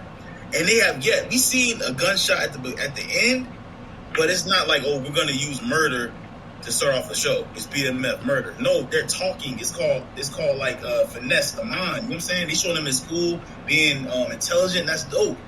How they sitting in class talking proper English. I mess with it, man. Okay. You know what I'm saying? I mess with it. Hey, Pape, what you liked about this episode and this show right here, man? I mean, I like I said, the only part I had a problem with was that beginning and then how the pace was. Everything else was good. They seemed like they was authentic. They was having fun, being kids, you know what I mean? But also, they in the game, so they got to look at it that way too. Mm-hmm. It was just real. It was real. It just struck me as something that's just authentic. Like I said, it just had that stamp on it. It didn't seem like a soap opera or something like that. That's one of the biggest things I have. The problem with Power is like it seems more like a soap opera than there's something like this, like a story. This seems like a story. I mean, it is a real story. That lands with itself too, because it's really talking about somebody that really lives. Right. That whole the Power universe just seems like a nighttime soap opera sometimes. Like I get that Empire vibe, or not even an Empire vibe, but you know what I'm talking about. So certain things that just don't seem realistic. Yeah, they had a lot of real people, characters in the movie or the show rather. So this dude right here is supposed to be a legendary, maybe crazy dude in the hood, meaning crazy in the sense that may be liable to do anything to anybody at any time. And when we was watching in Discord, it was cool how a couple people was, pointing out some of the stuff that went down with the show, some of the stories and things. And so with that being said, I think this dude, we're going to see a lot from this dude in the future, man. We saw he just got out of jail, that he had eventually ran things. He used to run things, rather. What's his name again? We call him Lil Do-Rag up in this one. I forgot that. He wasn't important. I forgot about that. Dirty Do-Rag was important. Yeah, remember he damn near ran Meech over for, getting up in his little candy store. That was kind of cool. Right. Yeah, he said, okay, next time I ain't gonna miss. Like I said, then nigga smoking blacks. Maybe you want to stop smoking blacks. He a whole ass nigga, man. He said, next time I ain't gonna miss. Shit, you ain't missed this time. Right. So I ain't got the damn do-rag on with the back out, but it is the 80s though. Right. He's saying this nigga already. Right, looking like boys in the hood. What's wrong with the back out? Bro? Oh man, hey man, yeah, how long has it been since we did that, yo? Back in the headband era. Remember the headband era? Right. When you had the back out, it stopped the ruffles from your you don't get the line as much. I'm a waver, so it's different ways the way you do rag for a certain reason. So. Okay. I used to rock a do-rag, but that was a while ago, especially when I just got my... I really do. You one of the lucky ones. I don't miss it that much no more, but... I miss it. I used to get braids, fades, all that. I done had so many damn hairstyles. That's probably what messed me up, man. Man, I be seeing these young bulls, like how Pay say he a waver. I be seeing these young bulls with all these wild hair, Jay. If I had the waves, man, connected to the beard, bro, I'd be a bad motherfucker, man. You trying to look like the ghost, big ghost. Yeah. Right. Big ghost. Yellow ghost. Oh, Lord, okay. Hey. You yellow too, nigga. I know. I'm just a real ghost in this mug. I love my video there. I got a video coming out about that too. Oh, yeah. Hey, what y'all think about Lala? She done got up in here. Lala, boy, she was banging up in here. Still look good to me, man. Lala is in everything nowadays, bro. She in this, she in chain, she in damn, bro. She everywhere. She in the shot. She blowing up, man. Everything. Ooh la la. Boy, Lala Anthony is a dime piece, boy. Big L, I know you didn't turn your camera off over there, man. But what's up, man? What you think about this red bone? I know you got something against light skinned girls, man. But you got no problem, man. Hey, man, yeah, my girl know, man, I got a crush on her, man. You know what I'm saying? She can make an accept shit. You know what I'm saying? She bad, man. She fine. I hate what she did to her butt, though. She didn't even have to do that. Nah, because she was in Power Book 1, she looked natural in the shot. She got a whole awkward toothpick legs and two big old air balloons in the back. It don't make no sense, but, yeah. Air balloons. I think she's bad. Yeah. Yeah, look at them. They both had smiles on their face, boy, when she rolled up, boy. Can't help her. Nah, they both look young compared to her, though, and in reality, they about at least 10 years younger than her. I think it's gonna be the brother, not me. It's just gonna be the T. It's gonna be a problem. That's gonna be a problem later on. Believe that. Yes, sir. Yeah, and that's their boss right there. So, what y'all think about Wood Harris role up in here and what he did in this. He did a good job. Big L, what's up? You looking forward to Wood Harris? What he gonna bring to the table? What's up? He's legendary. You know, he acting crazy, man. He's a good actor, bro. One of the great black good actors we have, African American good actors. I'm sorry, that we have out here, bro. He's very, very good, bro. He's good. They talking about putting him as Breeze too. I mean, you never know, but they ain't gonna put him as no Breeze. At the same time, my fault. Go ahead, finish talking. Yeah, but at the same time, you know what I'm saying? He's one of the greatest black African American actors, man. And forever, my favorite movie, one of my favorite movies, and my favorite role of his is Paid in Full, man. Forever, for real. Ace Boogie. Yeah, that's gonna be forever. He did a good job in Paid in Full, definitely. Yeah, I like him in New Edition. My favorite part for him was New Edition. I never saw New Edition. What role did he play in New Edition? He played their manager, and he killed that part. He played their manager in there. I like him. Okay. I mean, I like him in other movies. You know, of course, The Wire. He played Avon, and we've seen him in Drug Dealer parts. But as far as that's what he get the most of. Aside from Drug Dealers, that when he played in New Edition, he killed that part. Yeah, he did actually not too bad in Dredd either. The Judge Dredd remake. Mm-hmm. Yeah, that wasn't too bad. Playing the bad guy, drug dealer in the future or whatever. But I would like to see him play regular roles or other roles other than the drug hood stuff. To see, you know, him do some other stuff. But, you know, he definitely can do these roles perfectly. He's from Chicago, right? He's playing a cop too. Didn't he play a cop? I think he did play a cop in something. Really? Let me look and see. I don't know if he's from Chicago. I thought he was from New York or something. Yeah, Ant-Man. He was an Ant-Man.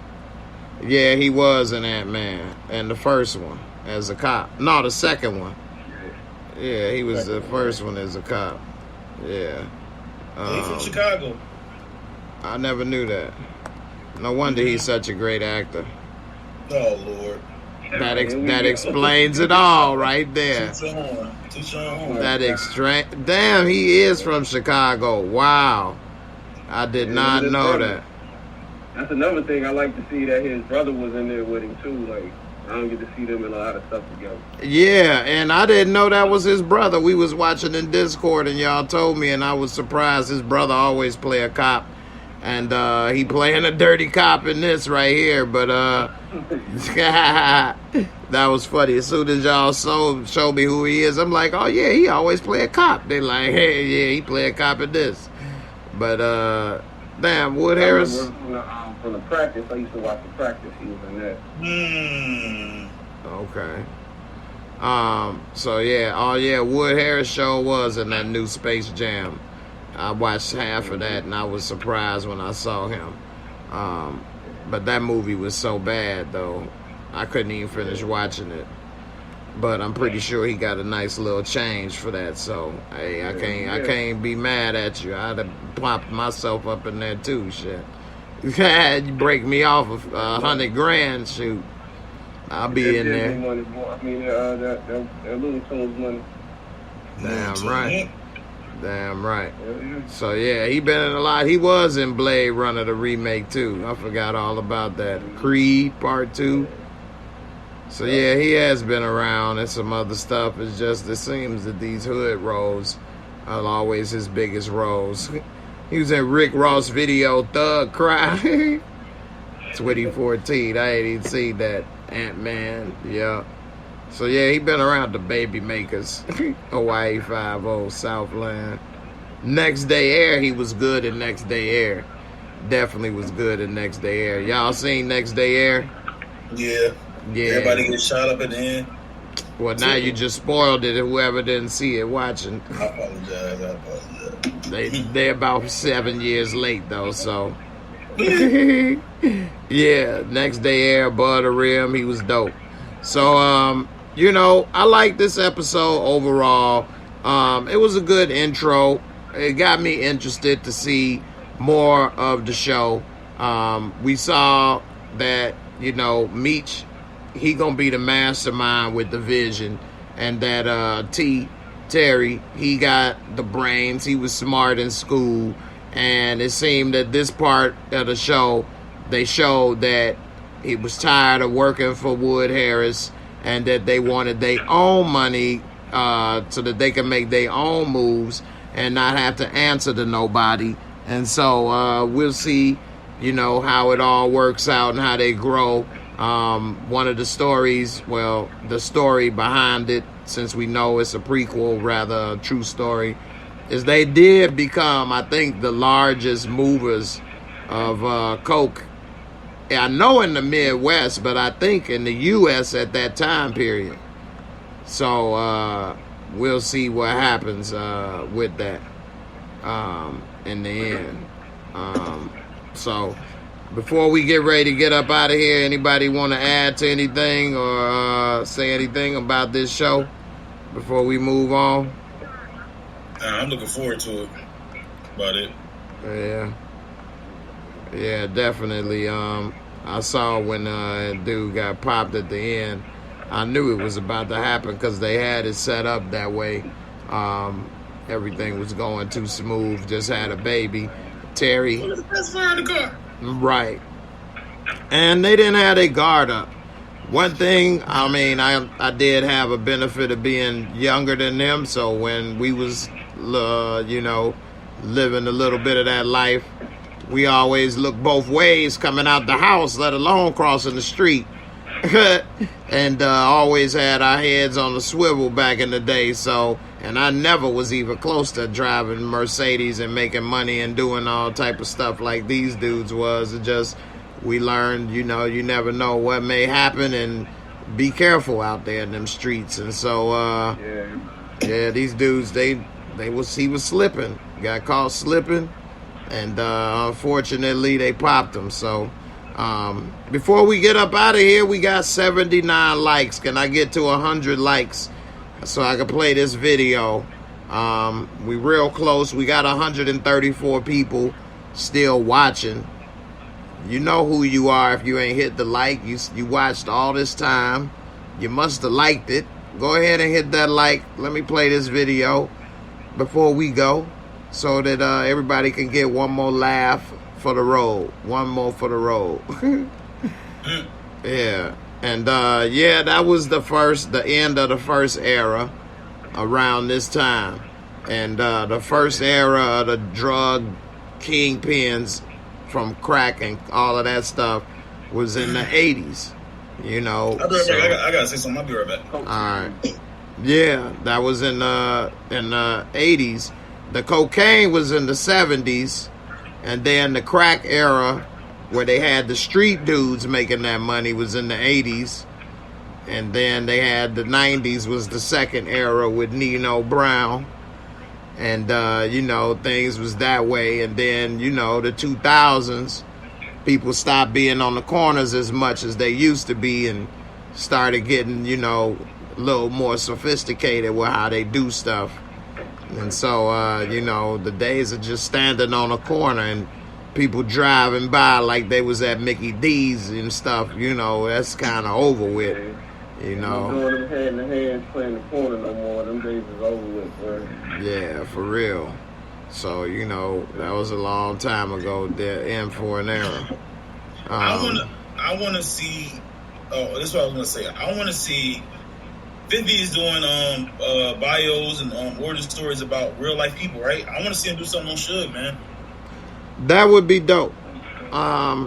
It was something that what's his name? He's married to Sunshine. Antoine Fuqua. He did something, a documentary on Suge Knight, but it wasn't a TV show.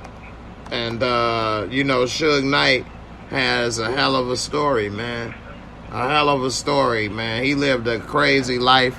He had a mother and father, but he was on the football team and tried to go play pro ball for a minute. Even had some tryouts. That didn't work. Bodyguard for a while. Got into the music business sideways. And, all kind of stuff, man. But he lived a crazy life.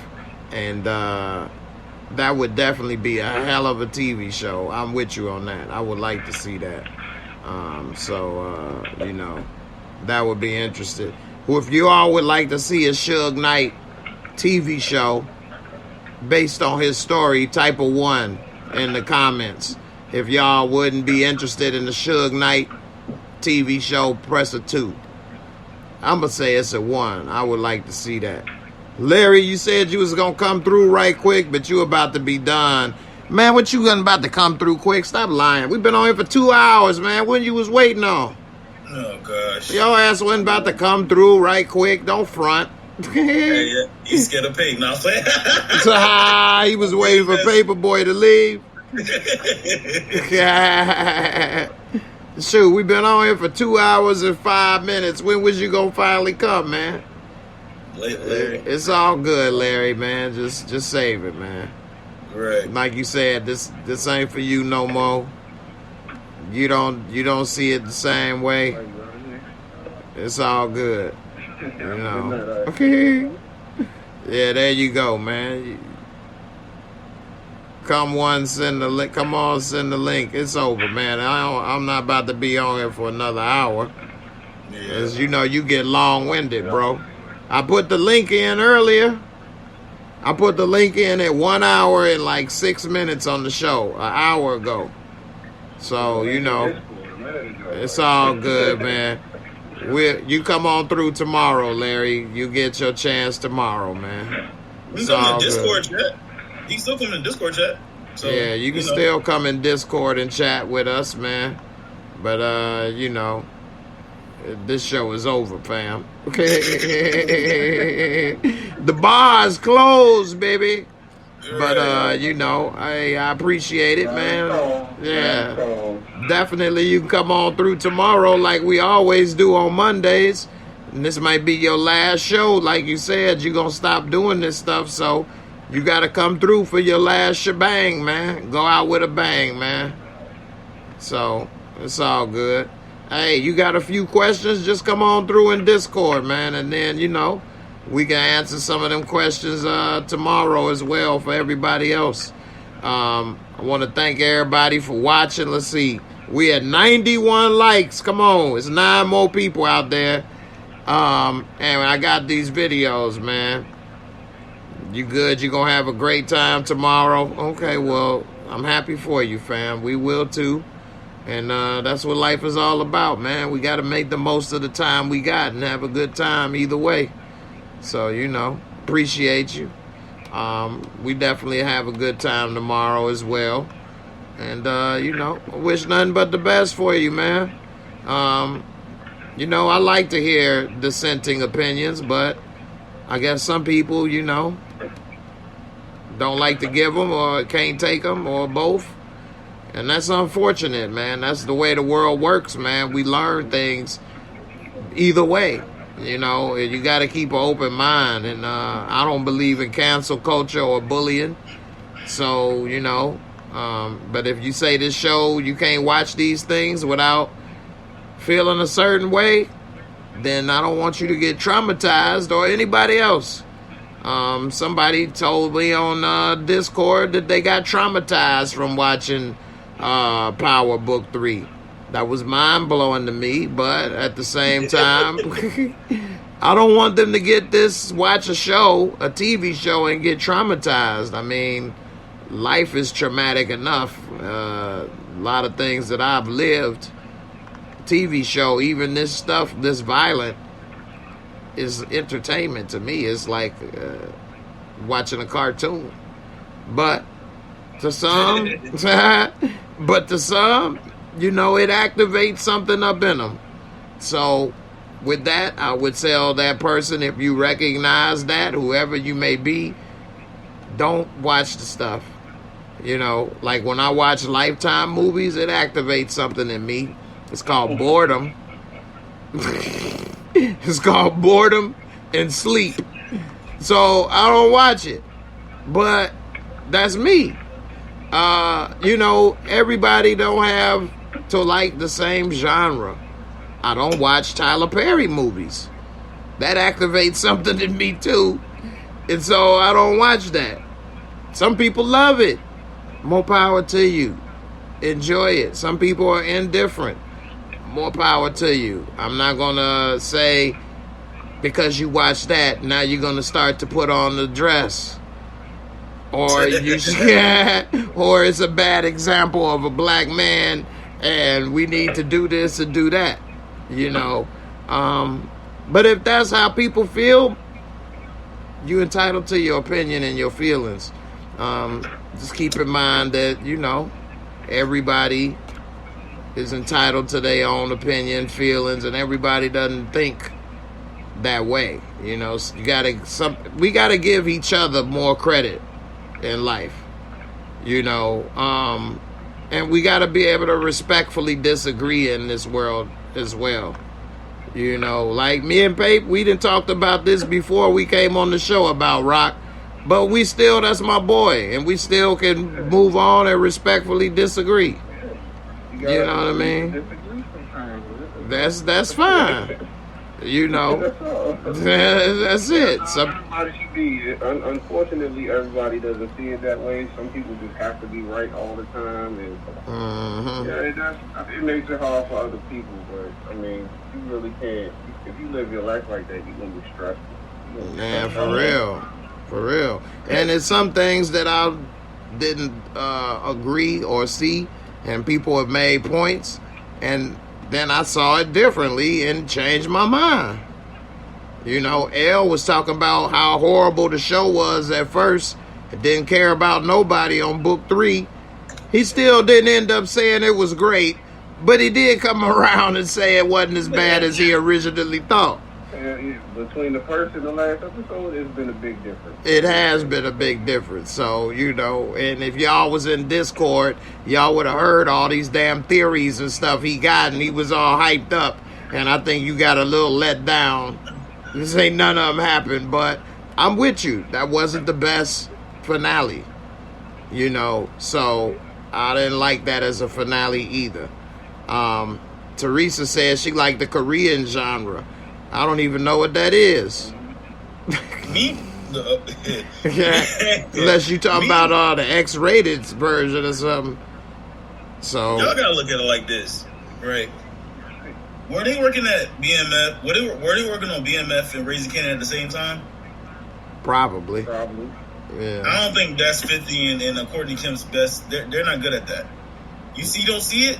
Good at They're what? They're not good at working on 2 things at one time. They're good at working at one thing at one time. Shoot, they working on 3 or 4 things at one time. You know, Power Book 4 was being filmed at the same time, too.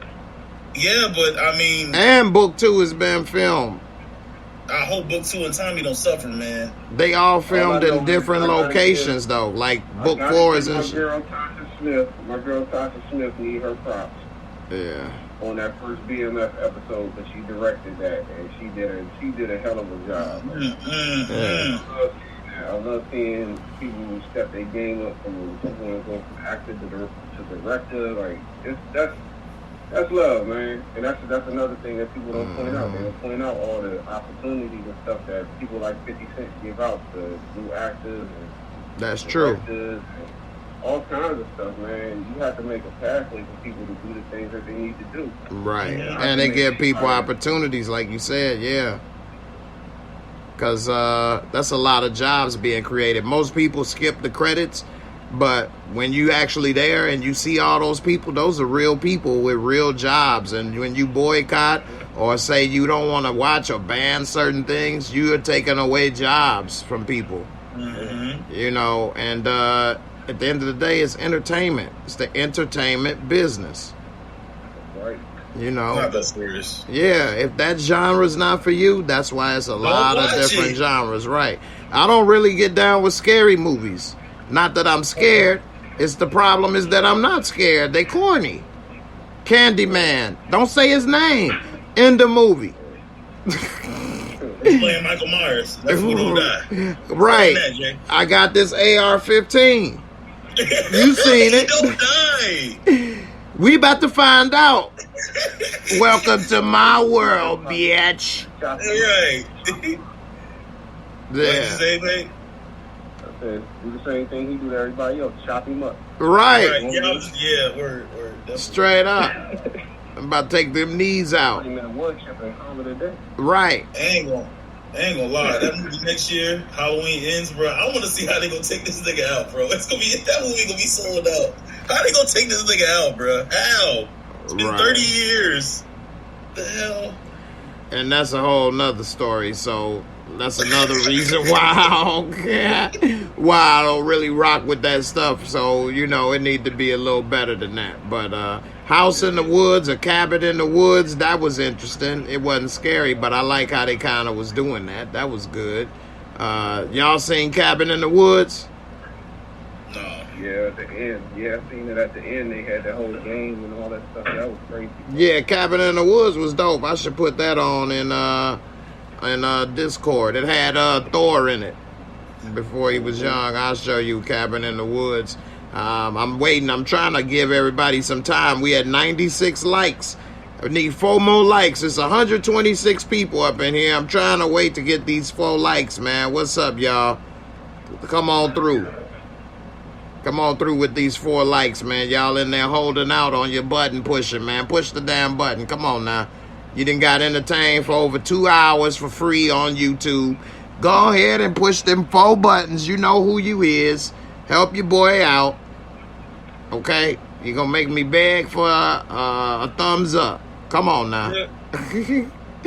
Anyway, Cabin in the Woods. So, you know, little crew. And this is Tom Cruise's son right here. Connor Cruise, if I remember right. It's his adopted son. Yeah. But anyway, and this right here, Brian White, he been in a lot of Tyler Perry stuff and different stuff, but his father's an NBA Hall of Famer, JoJo White. Really? Yep. His daddy is JoJo White. Used to play with the Celtics. Yeah. But damn, they don't even show Connor Cruise on here. But anyway, they all go to party in the woods. Jesse Williams in this too. I forgot about him.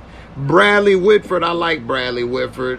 He's a good actor, as well as Richard Jenkins. He was the dad in Step Brothers. So anyway, yeah, he's pretty cool. So they all go to the little cabin in the woods. The young, you know, college kids to hang out and have a little debauchery. And then once they go there, they didn't realize that it was like some type of setup where this like corporation is in charge of like this evil that they are like trying to, they have like a ritual sacrifice there. And they have all time demons and monsters and stuff that they allow to kill to keep the devil at bay. Hunger Games, like Hunger Games in each star or something. It was crazy, bro. Yeah, man. And it was a nice, different spin on the horror genre. Was it scary? No, but I liked the twist on it, and it was interesting. How they put it together. So hey, can I say something? I thought that was Tom Cruise's son. I guess that was Jesse Williams. I thought that was Tom Cruise's son in there. All right. Yeah, what's up? No, I was gonna say, we're talking about the horror movies and stuff, bro. If Don't Breathe and Don't Breathe 2, if they could find a way to put dialogue in that, and I know it sounds crazy me saying it, that could be like a 9 out of 10 movie, bro. Because that directing and producing is crazy. That directing is crazy in that movie. If it's got some way to get dialogue, Don't Breathe 2 and Don't Breathe 1 could be classics. For real. That's the only thing it's missing. Yeah. Don't Breathe. Good movie. Yeah, that was it's very good. Entertaining, bro. Just got to get the dialogue in there, the story. Mm-hmm. Like, that's a good movie. All right. I got the 103 likes. I appreciate you all so much. Thank you, Miss Karen. I see it. I appreciate y'all for coming through. You made me beg, but I'm glad it worked. And also, I just got 2 new followers on Instagram. Thank you for following on Instagram. All right. I'm going to play a couple videos, actually, right quick. Let me see. I'm going to play this shocking video for y'all first, man. Shocking video. Matter of fact, I'm gonna say that one for last. Hold on. Let's see. All right, I got this one right here. I'll play this one first. I'm gonna play 3 videos. Since we got 103, I'm gonna play 3. Here we go.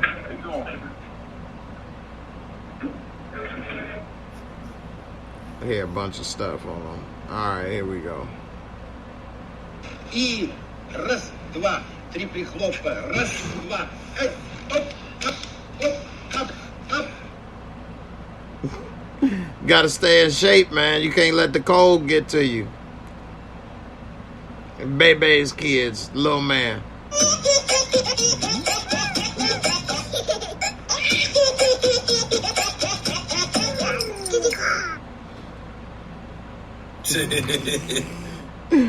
All right, and here come the last but not least shocker. Kendall said, "Oh my." He's who said, "Are they gonna make a Don't Be Breathe 3?" L. Well, we seen that he's alive. That was the end credit scene. So maybe. All right, man. Here go the one for the road before we get up out of here, and then we'll see. You say now he about to leave. Here we go, y'all. And after this, I'm out of here. I gotta go where no man has gone before. See, in our century, other than Tyler we've Perry. learned not to fear words. You advise them that the captain's life is at stake. Captain, what you got me wearing?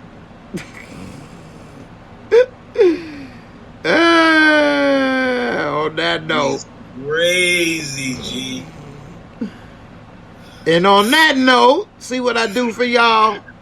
See the limps I go? I told you I'm going to go boldly where no man has gone before. Other than Tyler Perry. All right, y'all. Miss Crafty and Gina, y'all like that one? All right, everybody. Thanks for watching. I appreciate y'all. So, I'm simply too deep. We had a great night. Thanks for coming through. Thanks for watching on Twitch. Please hit that like on Twitch. Also, those watching on Facebook and Twitter, please bang that like. Don't forget to join the membership down in the comments below, as well as check out the new podcast when you out in your car listening to your podcast. On that note, I'm up out of here. Everybody be safe. Have a good week. I'll see y'all tomorrow night. Maybe Larry will come through if he don't have a change of heart. If not, we'll be here doing our thing anyway. So be safe. I'm out of here. Deuces. Everybody, peace.